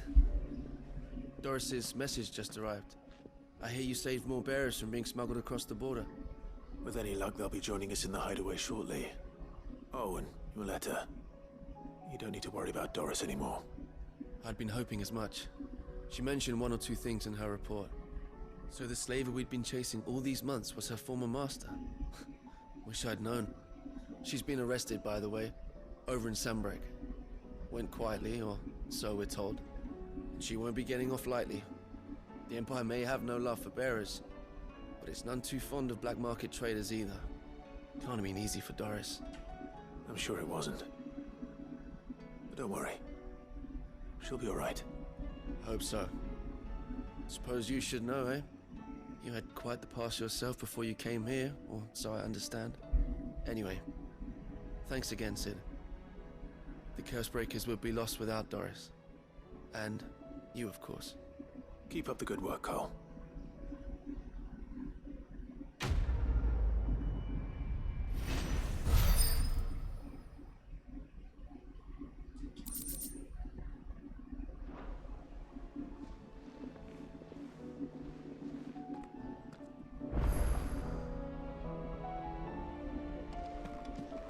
Come back.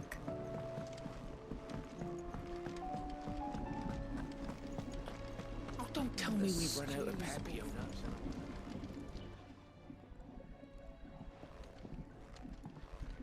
Ah, the man himself. We were just about to make a start on that sword I promised you.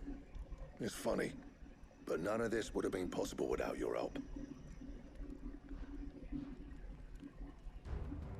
You remember Camille? We'll be using his leather work for the grip. The steel, meanwhile, will be tempered in a fire, burning the cinders you charmed out of old Zoltan here. And that whetstone from the Outer Isles, that'll be what gives the blade its edge. And the final flourish will be my talented colleagues' engraving. A team effort led by the greatest blacksmith alive. Now, save that talk till the thing's finished, yeah? Right. I'm ready if you are. To the bellows it is, then.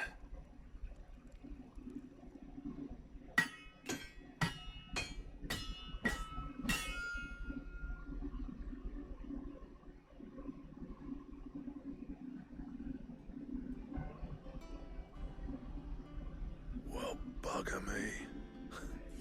We actually did it. 오, かっこよくなった。 The sword to end all swords. Ragnarok. It's quite something. I trust you'll take good care of it. Thank you. Both of you. So, does this make you pair the greatest craftsman alive, then? This? Nah. This was just following the footsteps of the greats of old. It'll take more than that to earn us our place in history. But we're up for the challenge. Here. A list of materials. Zoltan and I got talking on the long road back from Dravost. We reckon with those items there, we could craft something even better than the Ragnarok. Something worthy of a legendary outlaw like yourself. That's a weapon I'd like to see. You leave this list with me. I was hoping you'd say that. One legend at a time, eh, lads? Before you start on the next, who fancies raising a cup to friendship reforged? Good idea. No more drinking to forget my past. It's about time I had something to celebrate. Then tap the kegs! Vulcan's boys are on their way!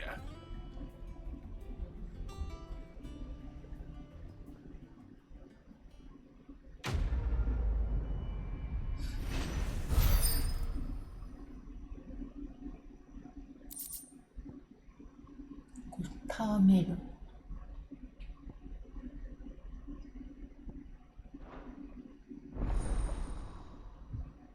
고타다메르.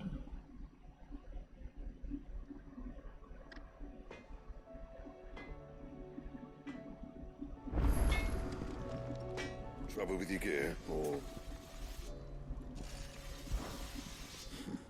I never thought me and Zoltan would... And if it hadn't been for you... What do you want?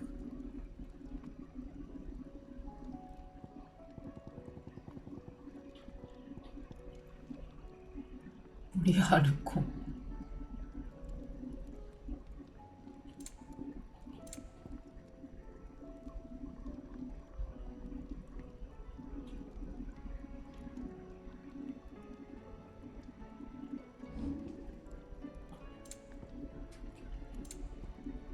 That it?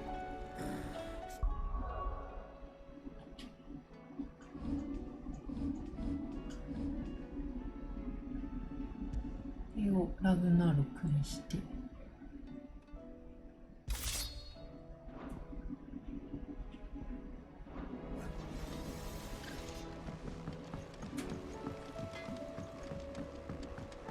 Have you tried Molly's lemon tarts?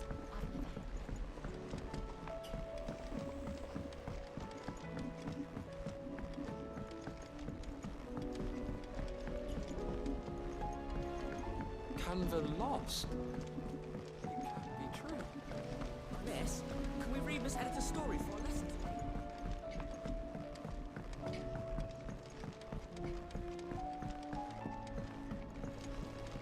How was she? With Canva in the hands of Akashic. Ah, Sid! Wasn't expecting you back so soon. So?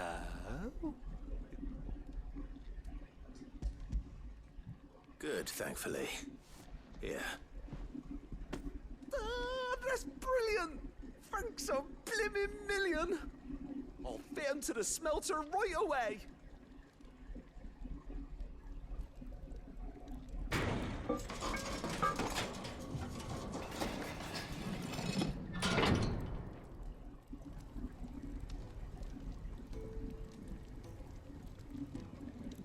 May I present to you the Telemon Furnace! Ain't bad, is she? She's a beauty. You saved my bacon again, Sid, and I ain't about to let your good deed go unrewarded. It's fine, really. My bag's flexible enough already. Oh, don't say that. I'm sure I can make a few improvements to it yet. You could just buy me a bigger... How about that clasp? Looks a bit stiff. Reckon you could loosen it up and make some more room? And I reckon I know how. With a new alloy we've been working on. The Telemon Furnace was just what we needed to perfect it. It's a metal, see? So it's lovely and strong, but it's also, well, stretchy, if you can believe it. Stretchy metal. Well, if you insist. That is the spirit. You'll love it, I promise.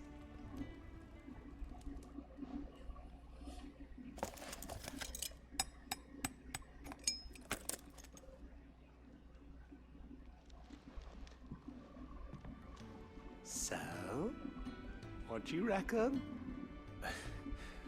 It's actually quite ingenious. Thank you, Owain. Shh, don't mention it. You earned it.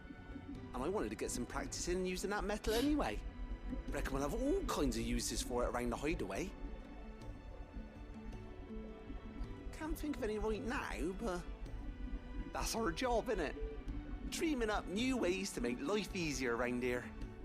Maybe even out there, too. One day, the whole world's gonna know about the inventions you've helped us put together. That bag of yours will be the first of many. You mark my words. They'll hardly believe their eyes, I'm sure.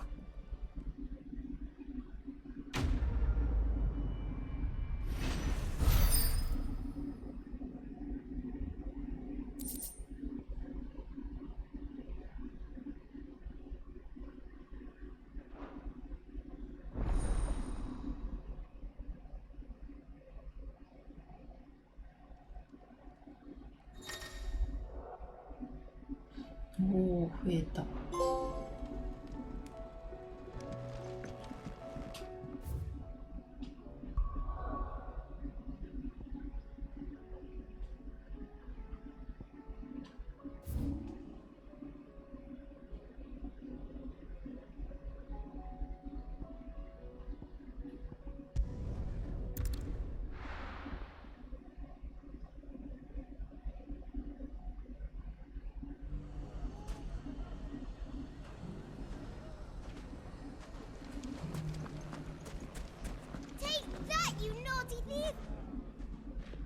Clive!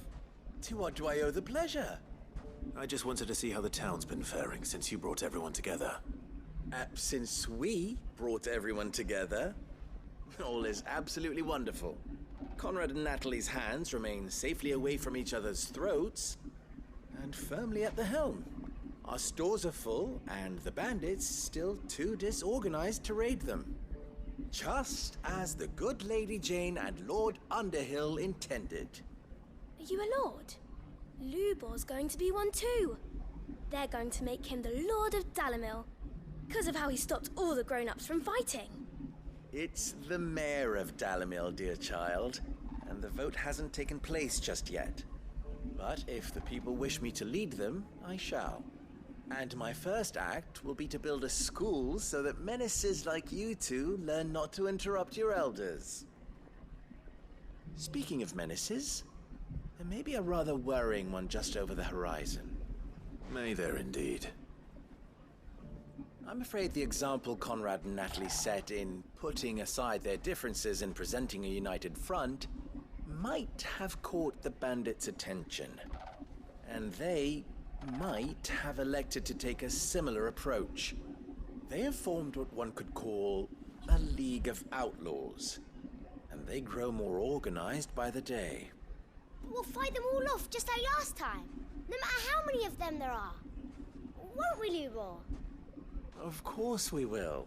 If we continue to work together, we can overcome any challenge we choose to face. The longer we avoid facing this one, the more difficult it will be, until the only way to overcome it might be to run for the hills. Our best hope is to nip these efforts at organization in the bud, by finding those ne'er-do-wells who have yet to join the cause, and ensuring that they never do. Perhaps a certain Lord Underhill might be willing to lend us his aid once more? How could I refuse? Thank you, my lord. Victor will fill you in on the particulars. I have him stationed by the desert gate, receiving and collating reports from my scouts. Such an amenable soul. He reminds me of you. I'll go and speak with him.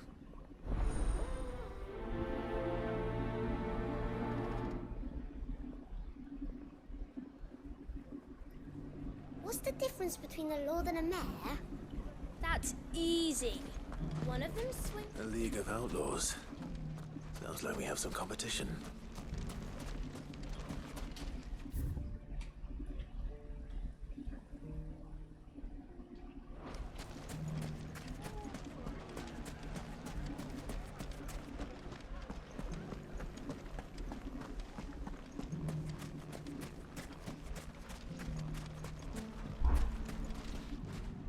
Still in Dalamil, Victor? Ah, Cid. I thought you'd have returned to Cosnis by now. I did. Then I came back. I've developed something of a fondness for the place. And having worked so hard to see it saved from one fate, it would seem remiss to abandon it to another. A sentiment Master Lubor certainly isn't shy about exploiting. Hence my doing his bidding yet again. You're not the only one. What does he want you to do? He asked for my aid in putting down the bandits. And he said that you might be able to help me find them. Then you've come at just the right time. I was on my way to speak with Conrad about how to organize our forces. There are more camps in the vicinity than we can safely strike at once. But we must strike together, and we must strike soon at as many camps as we can. We can't give this league of theirs time to rally its forces. All right. Which camp shall I take? There's one upriver. Just out there, across the dunes. Leave it with me.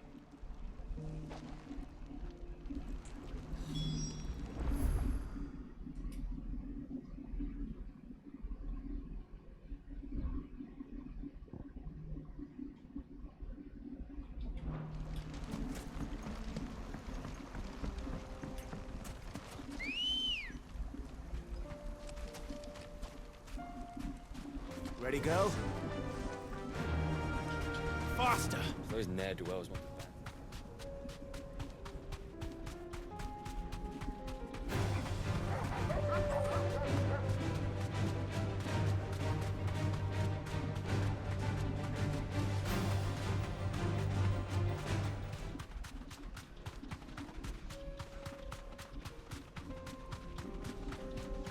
아래는 지가 있나? That must be the camp Victor mentioned. Come on then, Toggle.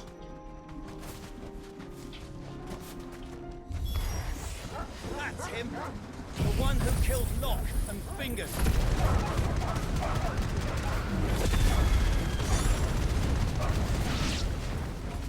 Take his head off!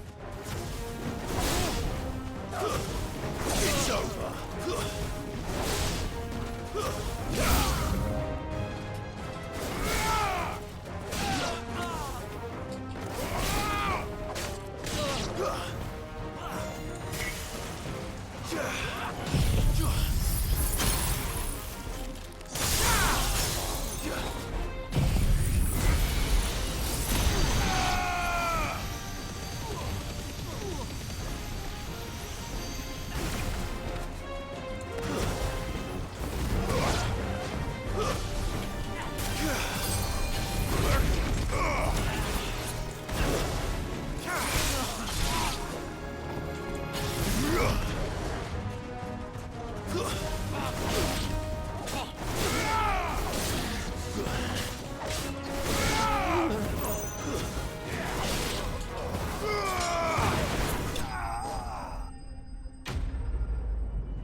I'd better let Victor know.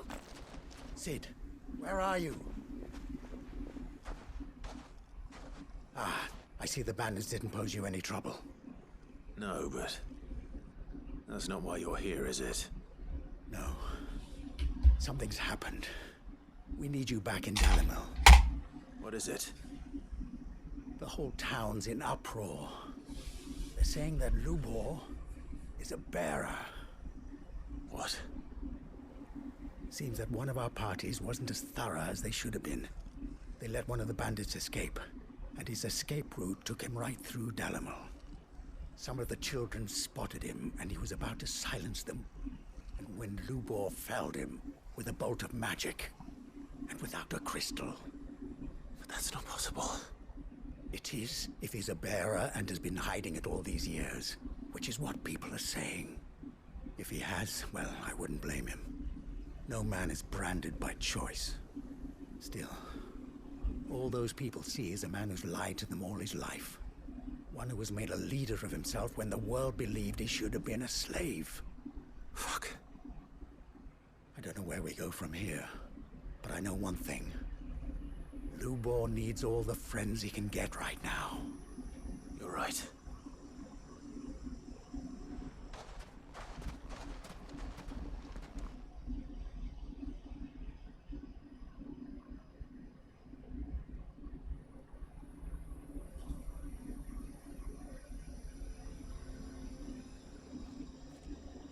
And now everyone knows. I made it a habit to keep a crystal close at hand for just such an occasion. And when that occasion arose, I forgot to reach for it. Well, it was bound to come out sooner or later. We're sorry, Lubor. We tried to keep running, but we just couldn't anymore. There's nothing to be sorry for.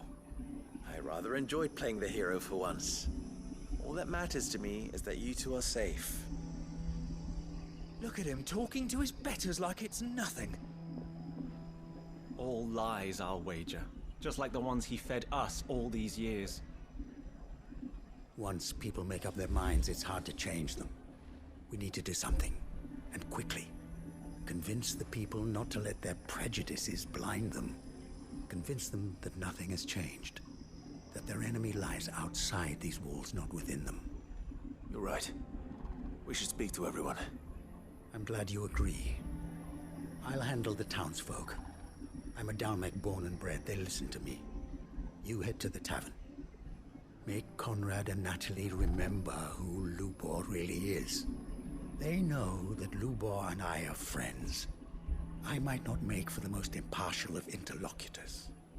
Lord Underhill of Randalar's League of Merchants, however, is a trusted and impartial mediator of note. I'll do what I can.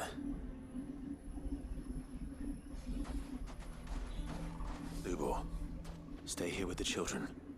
I can't promise anything, but we'll try. And that is all I can ask of you.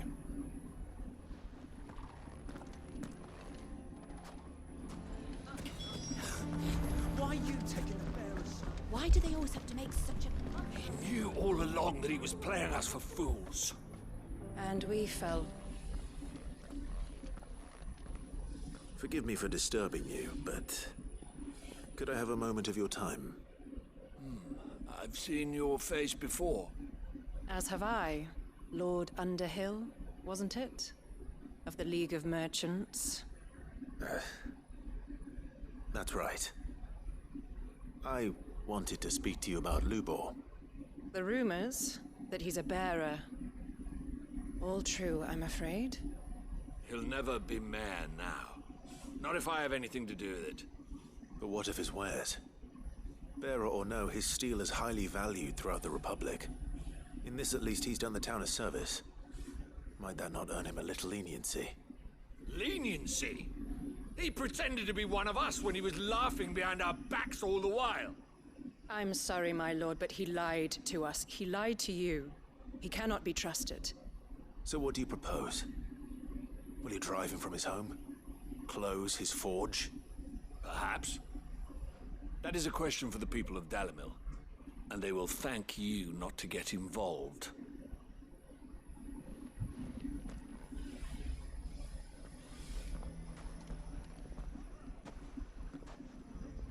The townsfolk have made their minds up. There was nothing I could do.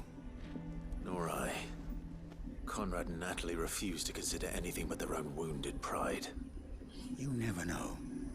Once their anger is cooled, they might see things differently. For now, we should report back to Lubor. All right.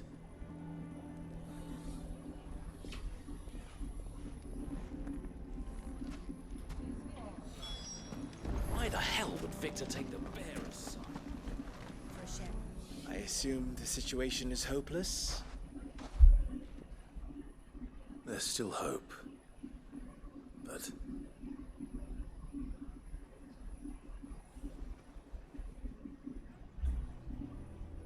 But perhaps not in this lifetime, I think it's fair to say.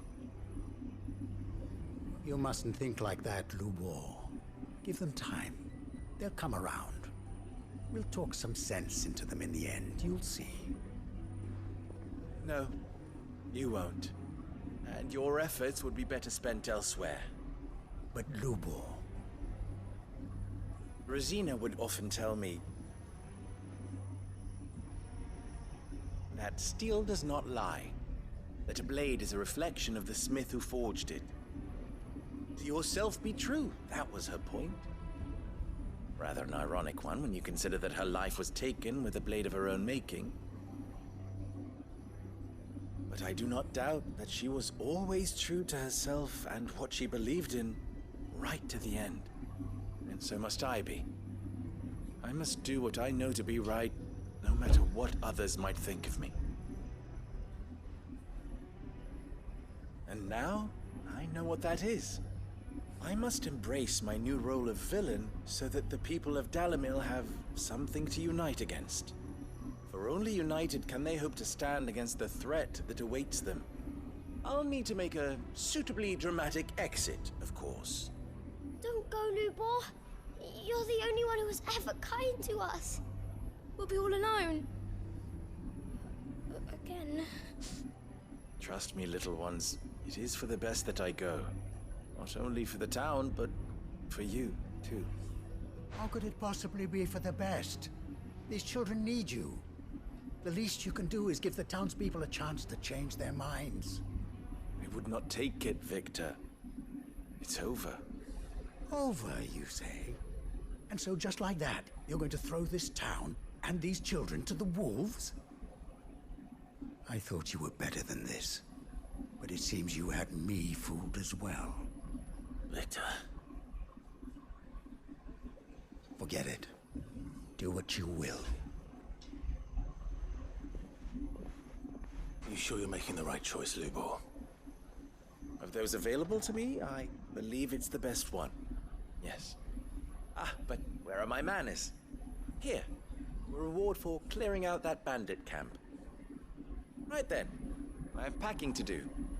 If there's anything I can do. Anything. I'll bear it in mind. Thank you.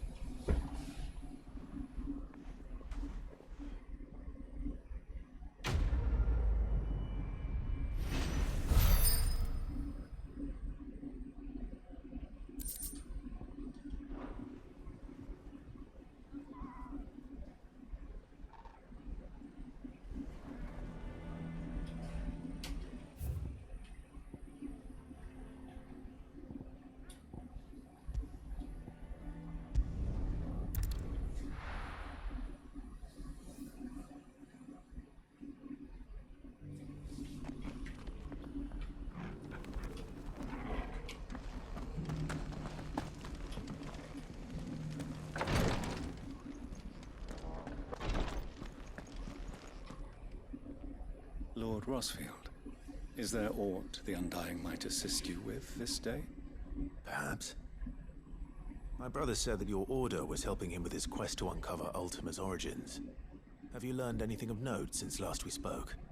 Little unless, I regret to report. I see. Be assured, however, that we will not rest until the truth is known. Even now, our archaeologians scour ruins in every corner of the realm for traces of Ultima's touch. Fallen ruins, I take it. Dating back as far as Phoenix Gate. Indeed. Ultima's thralls are oft sighted among the remnants of the fallen civilization, as if protecting the secrets concealed within. Secrets we'd see unearthed. Should our methods be of interest, my lord, mayhap it would please you to observe some of our number at work. Would that be possible? Of course. A survey is being conducted not far from here. Perchance you are familiar with Kretov, a small hamlet built around a fallen airship. I was due to visit my colleagues there to collect their preliminary findings, but if you would consent to do so in my stead, I'm sure that they would be honored to relate any discoveries they have made to you directly. All right. I'll go and meet with them. They will be most gratified, I am sure. Might I suggest you take the road through Titan's Wake? It will lead you straight to the village after but a short walk. Thank you. I will. I wish you a safe journey, my lord. May the Firebird's flames burn ever in your heart.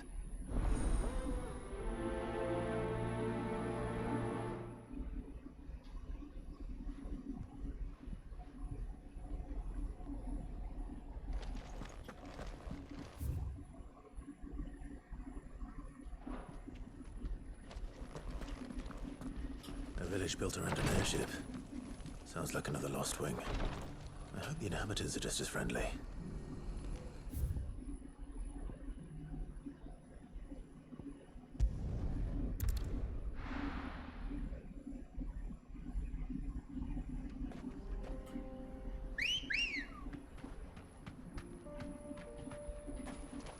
Come on.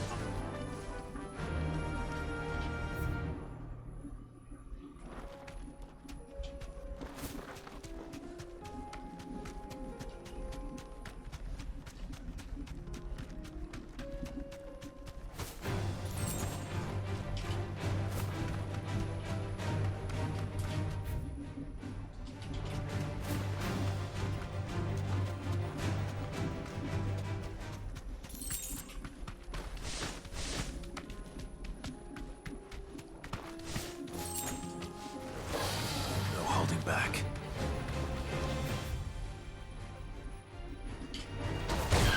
IT.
Ready, girls?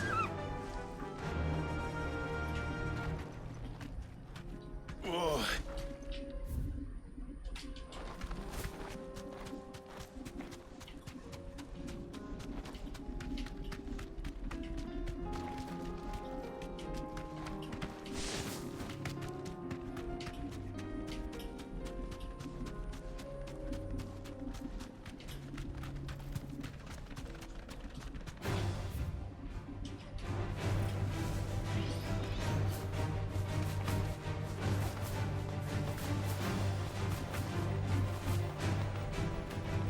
Safe.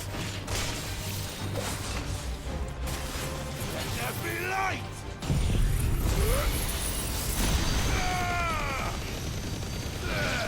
Farewell.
찌듯이.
デモ処理リング。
You deserve a rest.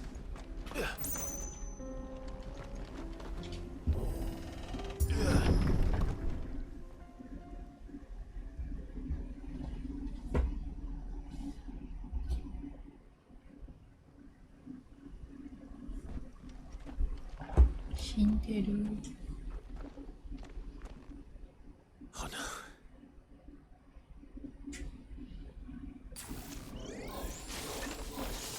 You'll pay for this. There may still be survivors.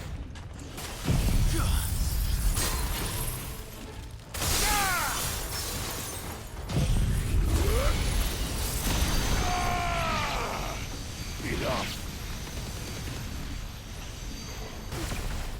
なんか上向いちゃう。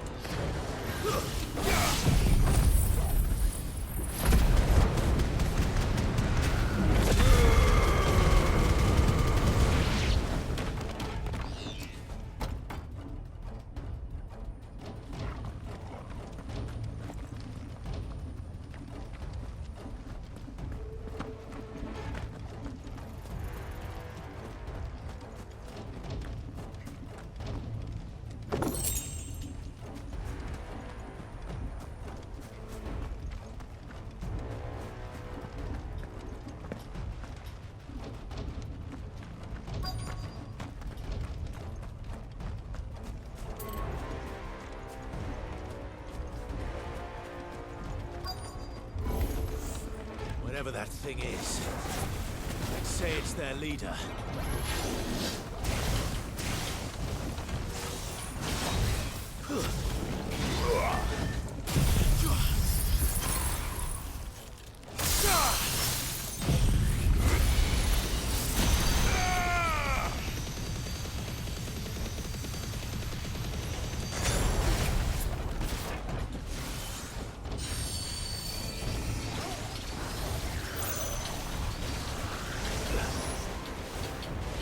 Too slow.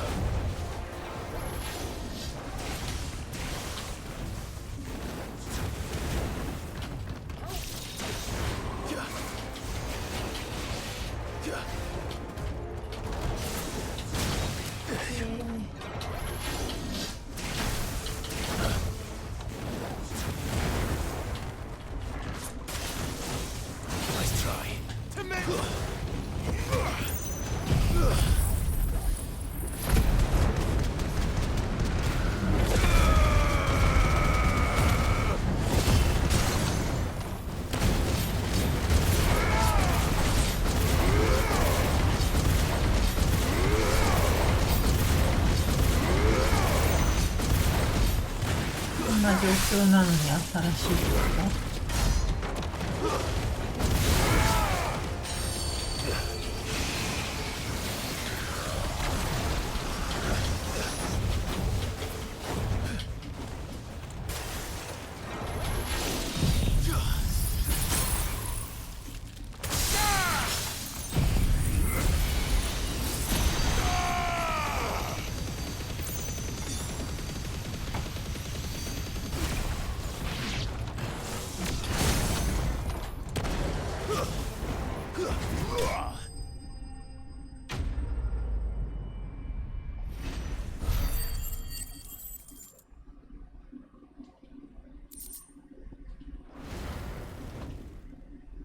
？Should have stayed in the past.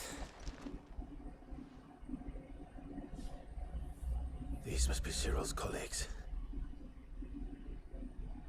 You have our thanks, stranger. Who are you? Ah, forgive me, my lord. I did not recognize you. You are Lord Rosfield, are you not? We are archaeologians, tasked with surveying this site. When the echoes appeared, our brothers here occupied their attentions. Thanks to them, and to you, we were, for a mercy, able to see our duty to its conclusion. You call that a mercy? Your brothers might still be alive if you put their safety before your duty. Surely this survey wasn't worth dying for. We are charged with uncovering Ultima's origins. A duty of the highest import, as I'm sure you will agree. And you think your dead brothers would agree with you too? I know they would. They gave their lives for the cause, an honor to which all Undying aspire. Now, to what do we owe the honor of your presence, Lord Marquis? Cyril told me of your work here, and I agreed to collect your findings in his stead. I see. That is most kind. Pray, take them then, with our humble thanks. May the Firebird's flame burn ever in your heart, as it does in ours.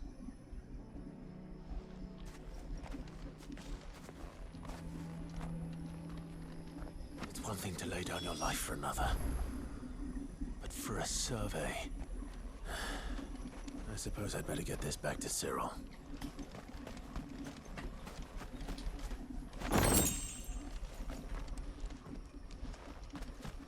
Think no more of us, my lord.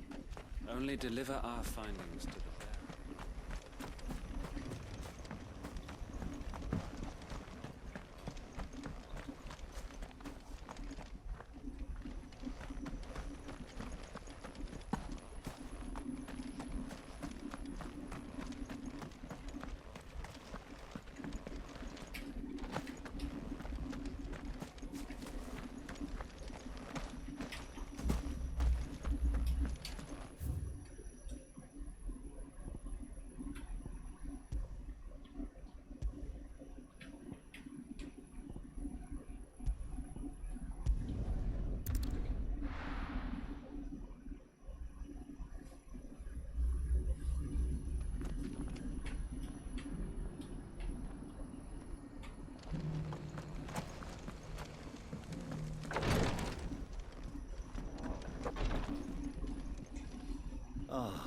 You are returned, my lord. I collected your colleagues' preliminary findings. Here, take them.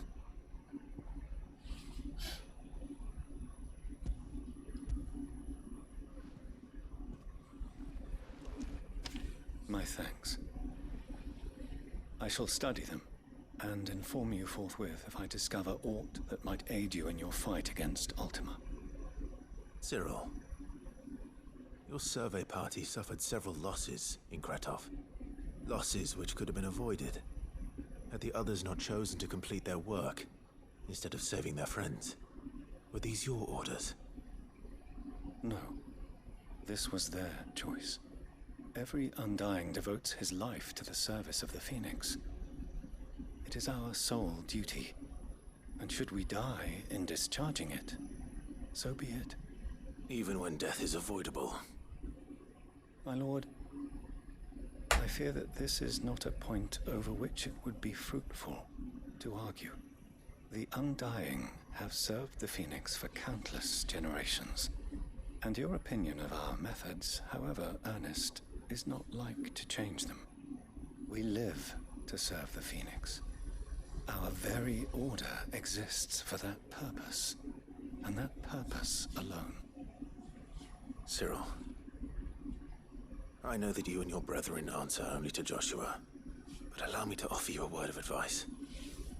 It does not further the cause of the Phoenix to have his loyal followers surrender their lives without good reason. Provide your survey parties with an escort, that they might live to do their duty for years to come. Think not only of how you can serve the Phoenix, but how Joshua would want you to serve him. Please. For all our sakes. I thank you for your advice, my lord. If you will permit me to respond, our faith in his grace, Joshua Rossfield, is absolute. And we of the Undying will do what we believe is right to fulfill our duty unto him. As first shield to the Phoenix, I am sure you understand what it means to do one's duty. I do. Then we are of the same mind. And it is my hope that we may continue to do our duty together.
Ah, Clive.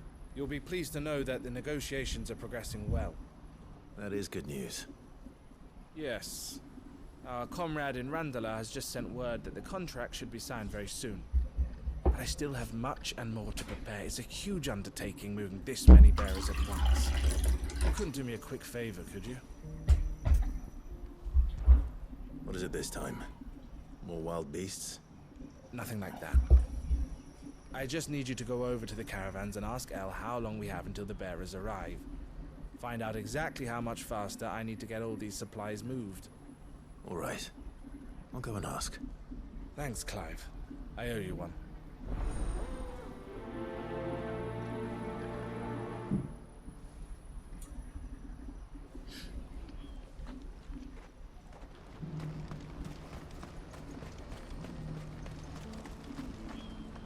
You won't find a finer array this side of the strait. Farewell.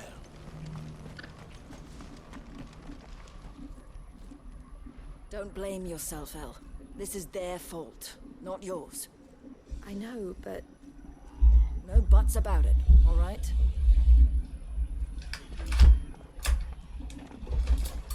Something wrong. Vonnie came to give me a message from our intermediary. The talks with the Republican Army have fallen through. They've reached an agreement with the Silver Peak Consortium instead. Though prices have fallen of late, we deliberately offered above the going rate to try and deter other bidders. But the Consortium offered double what we did, and the Army jumped at the chance. And you had no opportunity to make a counteroffer? None at all. And we were so close. El? What's happened? I saw Vonnie leaving. She didn't look happy. And with good reason.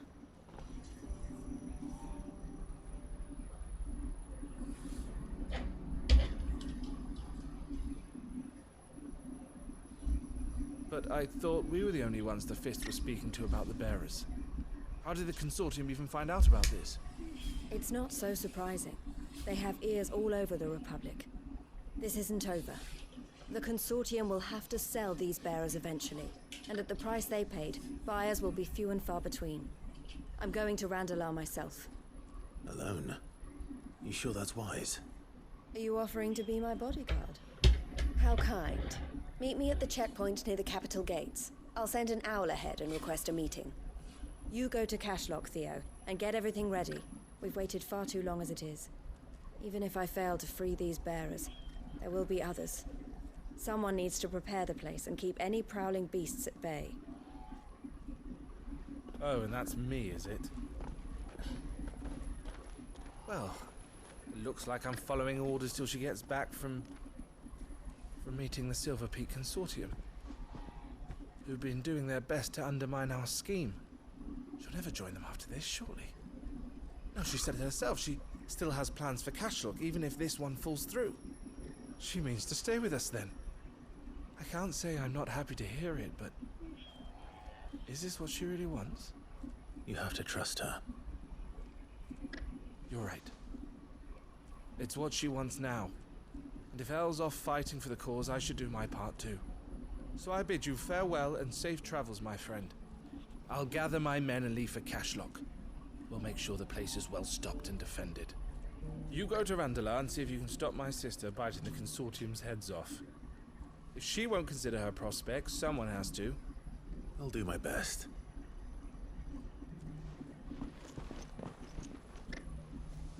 All right. To Randalar then.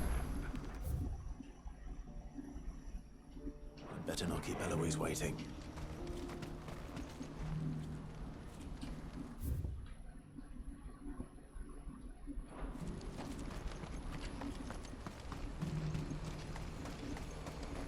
What's happened? The guards at the gate are in a ride-on. Panic.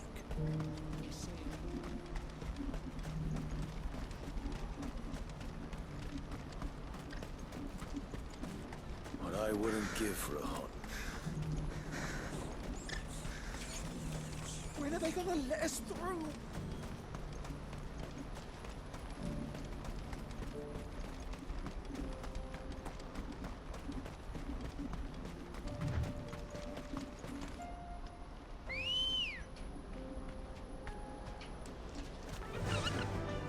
Faster!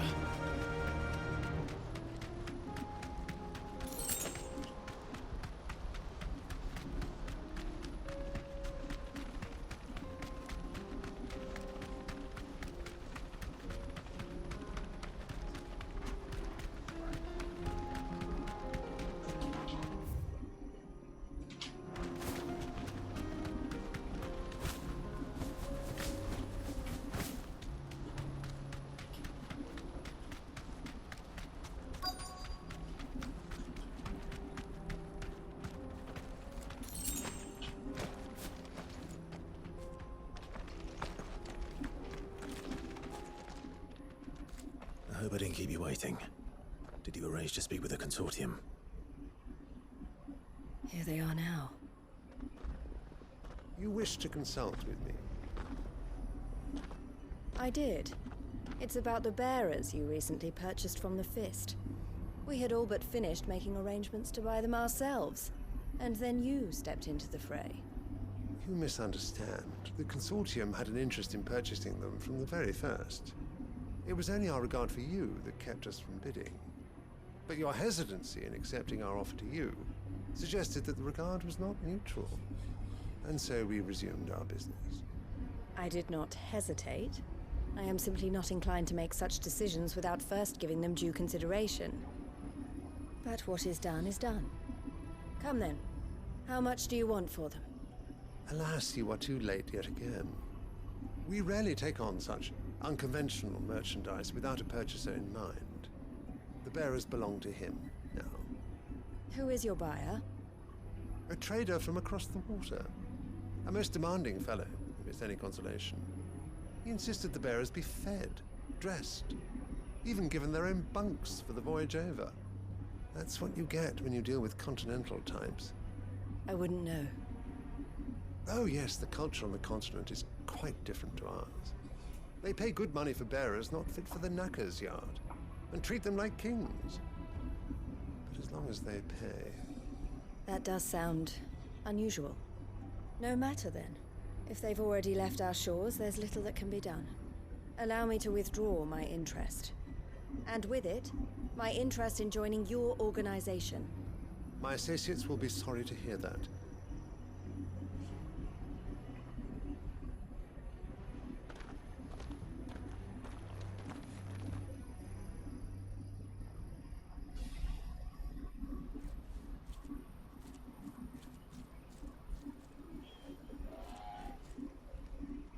I'm sorry you weren't able to save them. As am I. But I only have myself to blame. He was right, you see. The Silver Peak Consortium did intend to buy those bearers before I did. Their representative hinted at a possible purchase when he came to recruit me. I feigned interest in joining them in the hope he might be encouraged to tell me more, and he did just that. As soon as he left, I sent my own offer to Randalar. So you never... No. I entertained the Consortium's proposal solely so I could learn more about those bearers. But I was a fool to think they wouldn't find out. I knew exactly who I was dealing with. You tried. I did. And if what he said was true, the bearers are to be well treated. Which is something, at least. But they deserved more. I wanted so badly to see them freed. Eloise! Eloise! Word from Cashlock. The village is under attack. A pack of beasts have come down from the mountains, and there's a dragon at its head. Theo and the others are trying to hold them off as best they can, but the odds are against them. They need help, and fast. Theo! I'll go on ahead. Thank you, Clive. I'll gather some men and join you there. Just... make sure he's safe.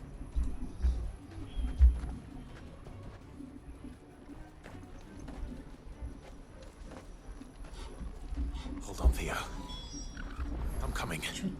토일이 있겠네.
요시.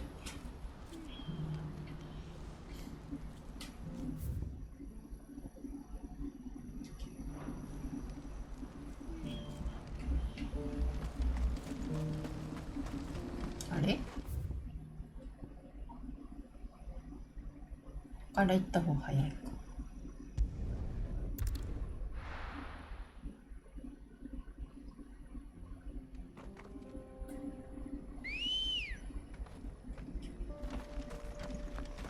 Good girl.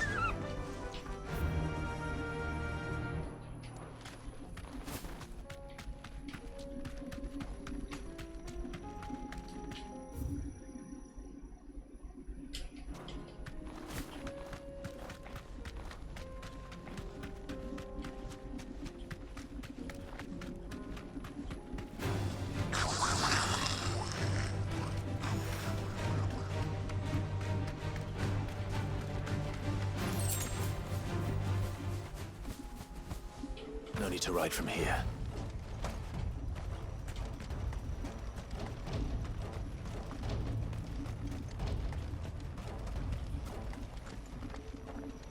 Where's Theodore?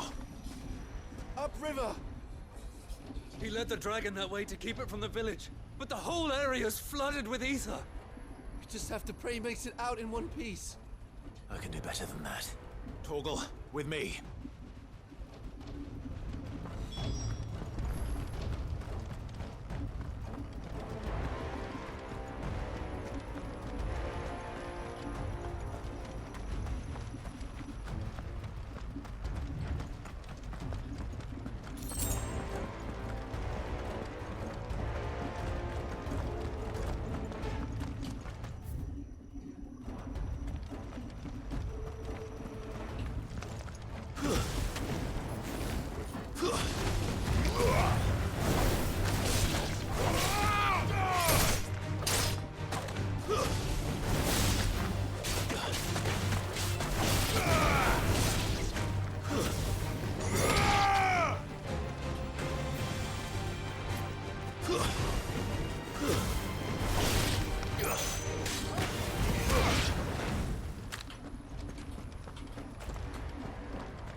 Damn it. The ether's too thick.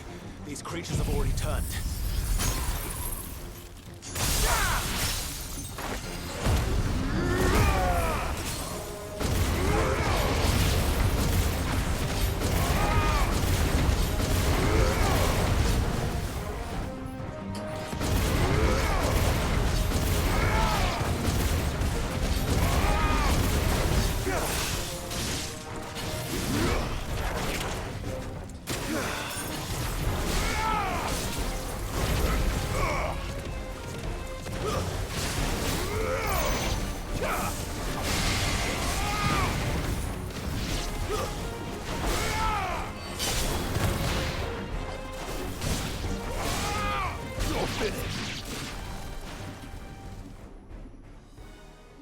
I can't waste any more time.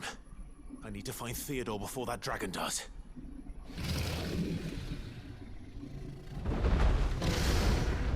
Looks like it's found me. This thing's turned as well. This isn't going to be easy. Too slow.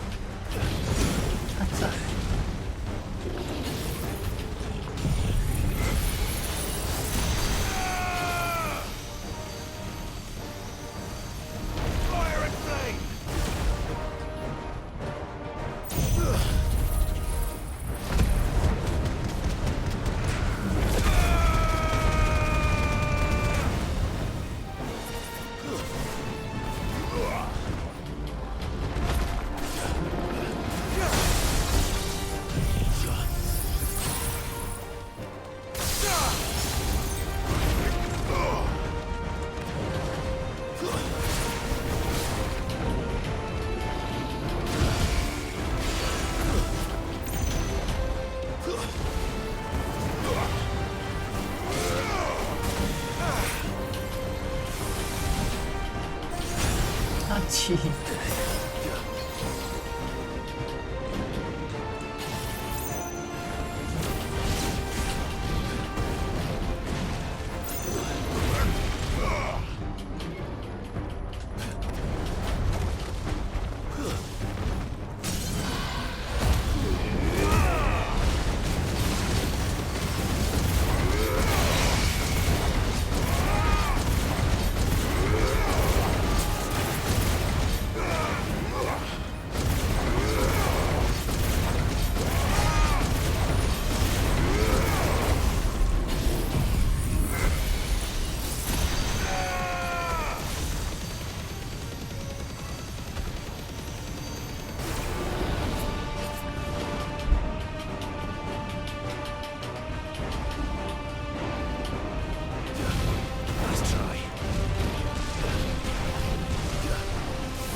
씨바.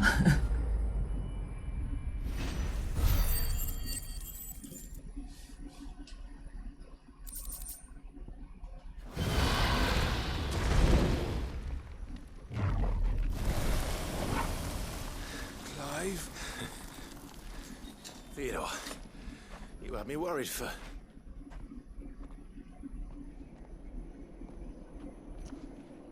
아가씨 끝났대. Get you out of here.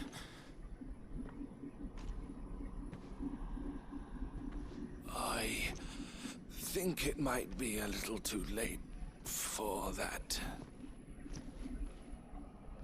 Bearer or no, there's only so much ether a man can take, and that Drake just wouldn't let me leave.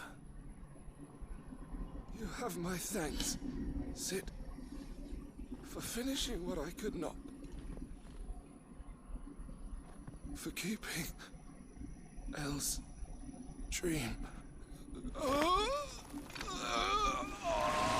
Theodore!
Goodbye, El.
Thank you, Clive.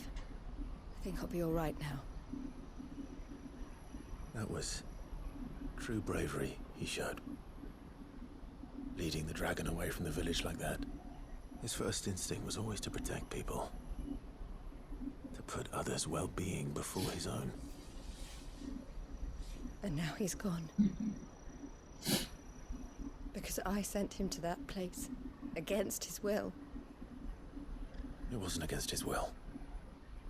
He was ready to do whatever it took to show you he could stand on his own. So that you would finally be free to live your own life. To live my own life. He never could come to terms with the choice I made. What exactly happened?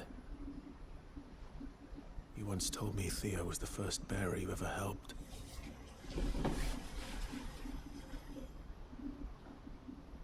We grew up in Canva. We were born to one of the great trading houses. And I was chosen to inherit the family business. I had my father's head for figures, you see. Theo did not. While I studied the art of commerce, he played at soldiers instead. A late bloomer, in more ways than one. For unlike most bearers, it wasn't until his 15th summer that his powers awakened. My parents tried to drive him out of the house and into the care of the constables. But before they could, I took him into mine. Theo told me something else. He clearly admired your devotion to the cause of freeing others like him from slavery. But he said you deserved a better life than this. He wanted to free you from what he called your bonds, just as you freed him from his. I would be lying if I said I had not wondered from time to time how much easier my life might have been if I had allowed Theo to be taken and devoted myself to the family business instead. But I have never regretted the decision I made. Being with my brother meant more to me than tradition or reputation. I only had to look at him to remind myself of that night and the choice I made and the fact that I would make the same choice again in a heartbeat.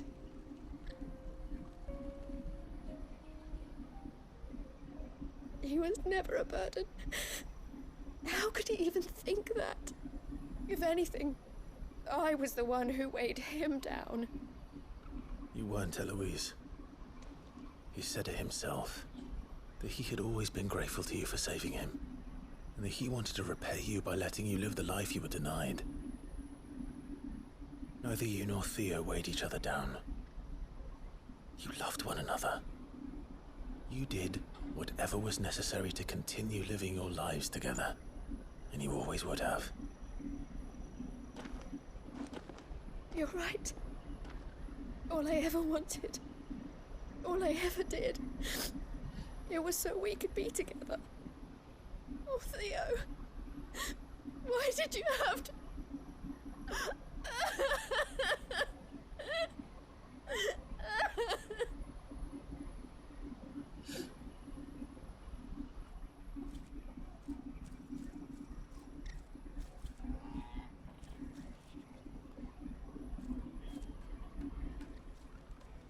I know Theo wanted me to move on.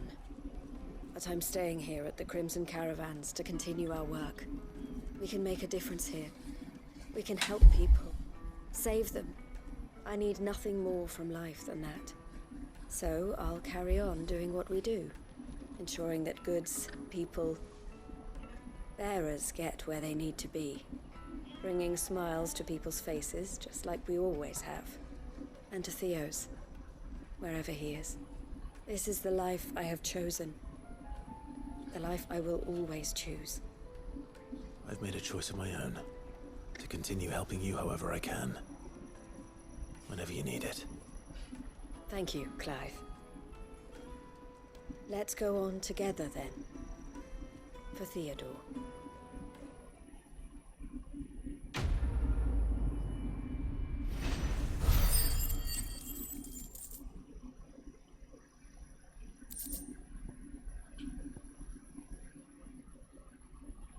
お、これも思い出の品。よ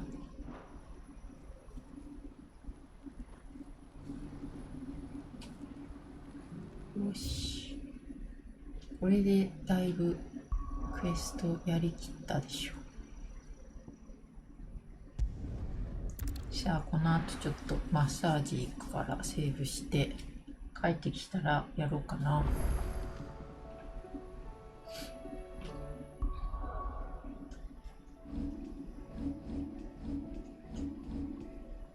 今日とかさ、3時とか起きちゃったよ。生活が崩壊しちゃった。うん。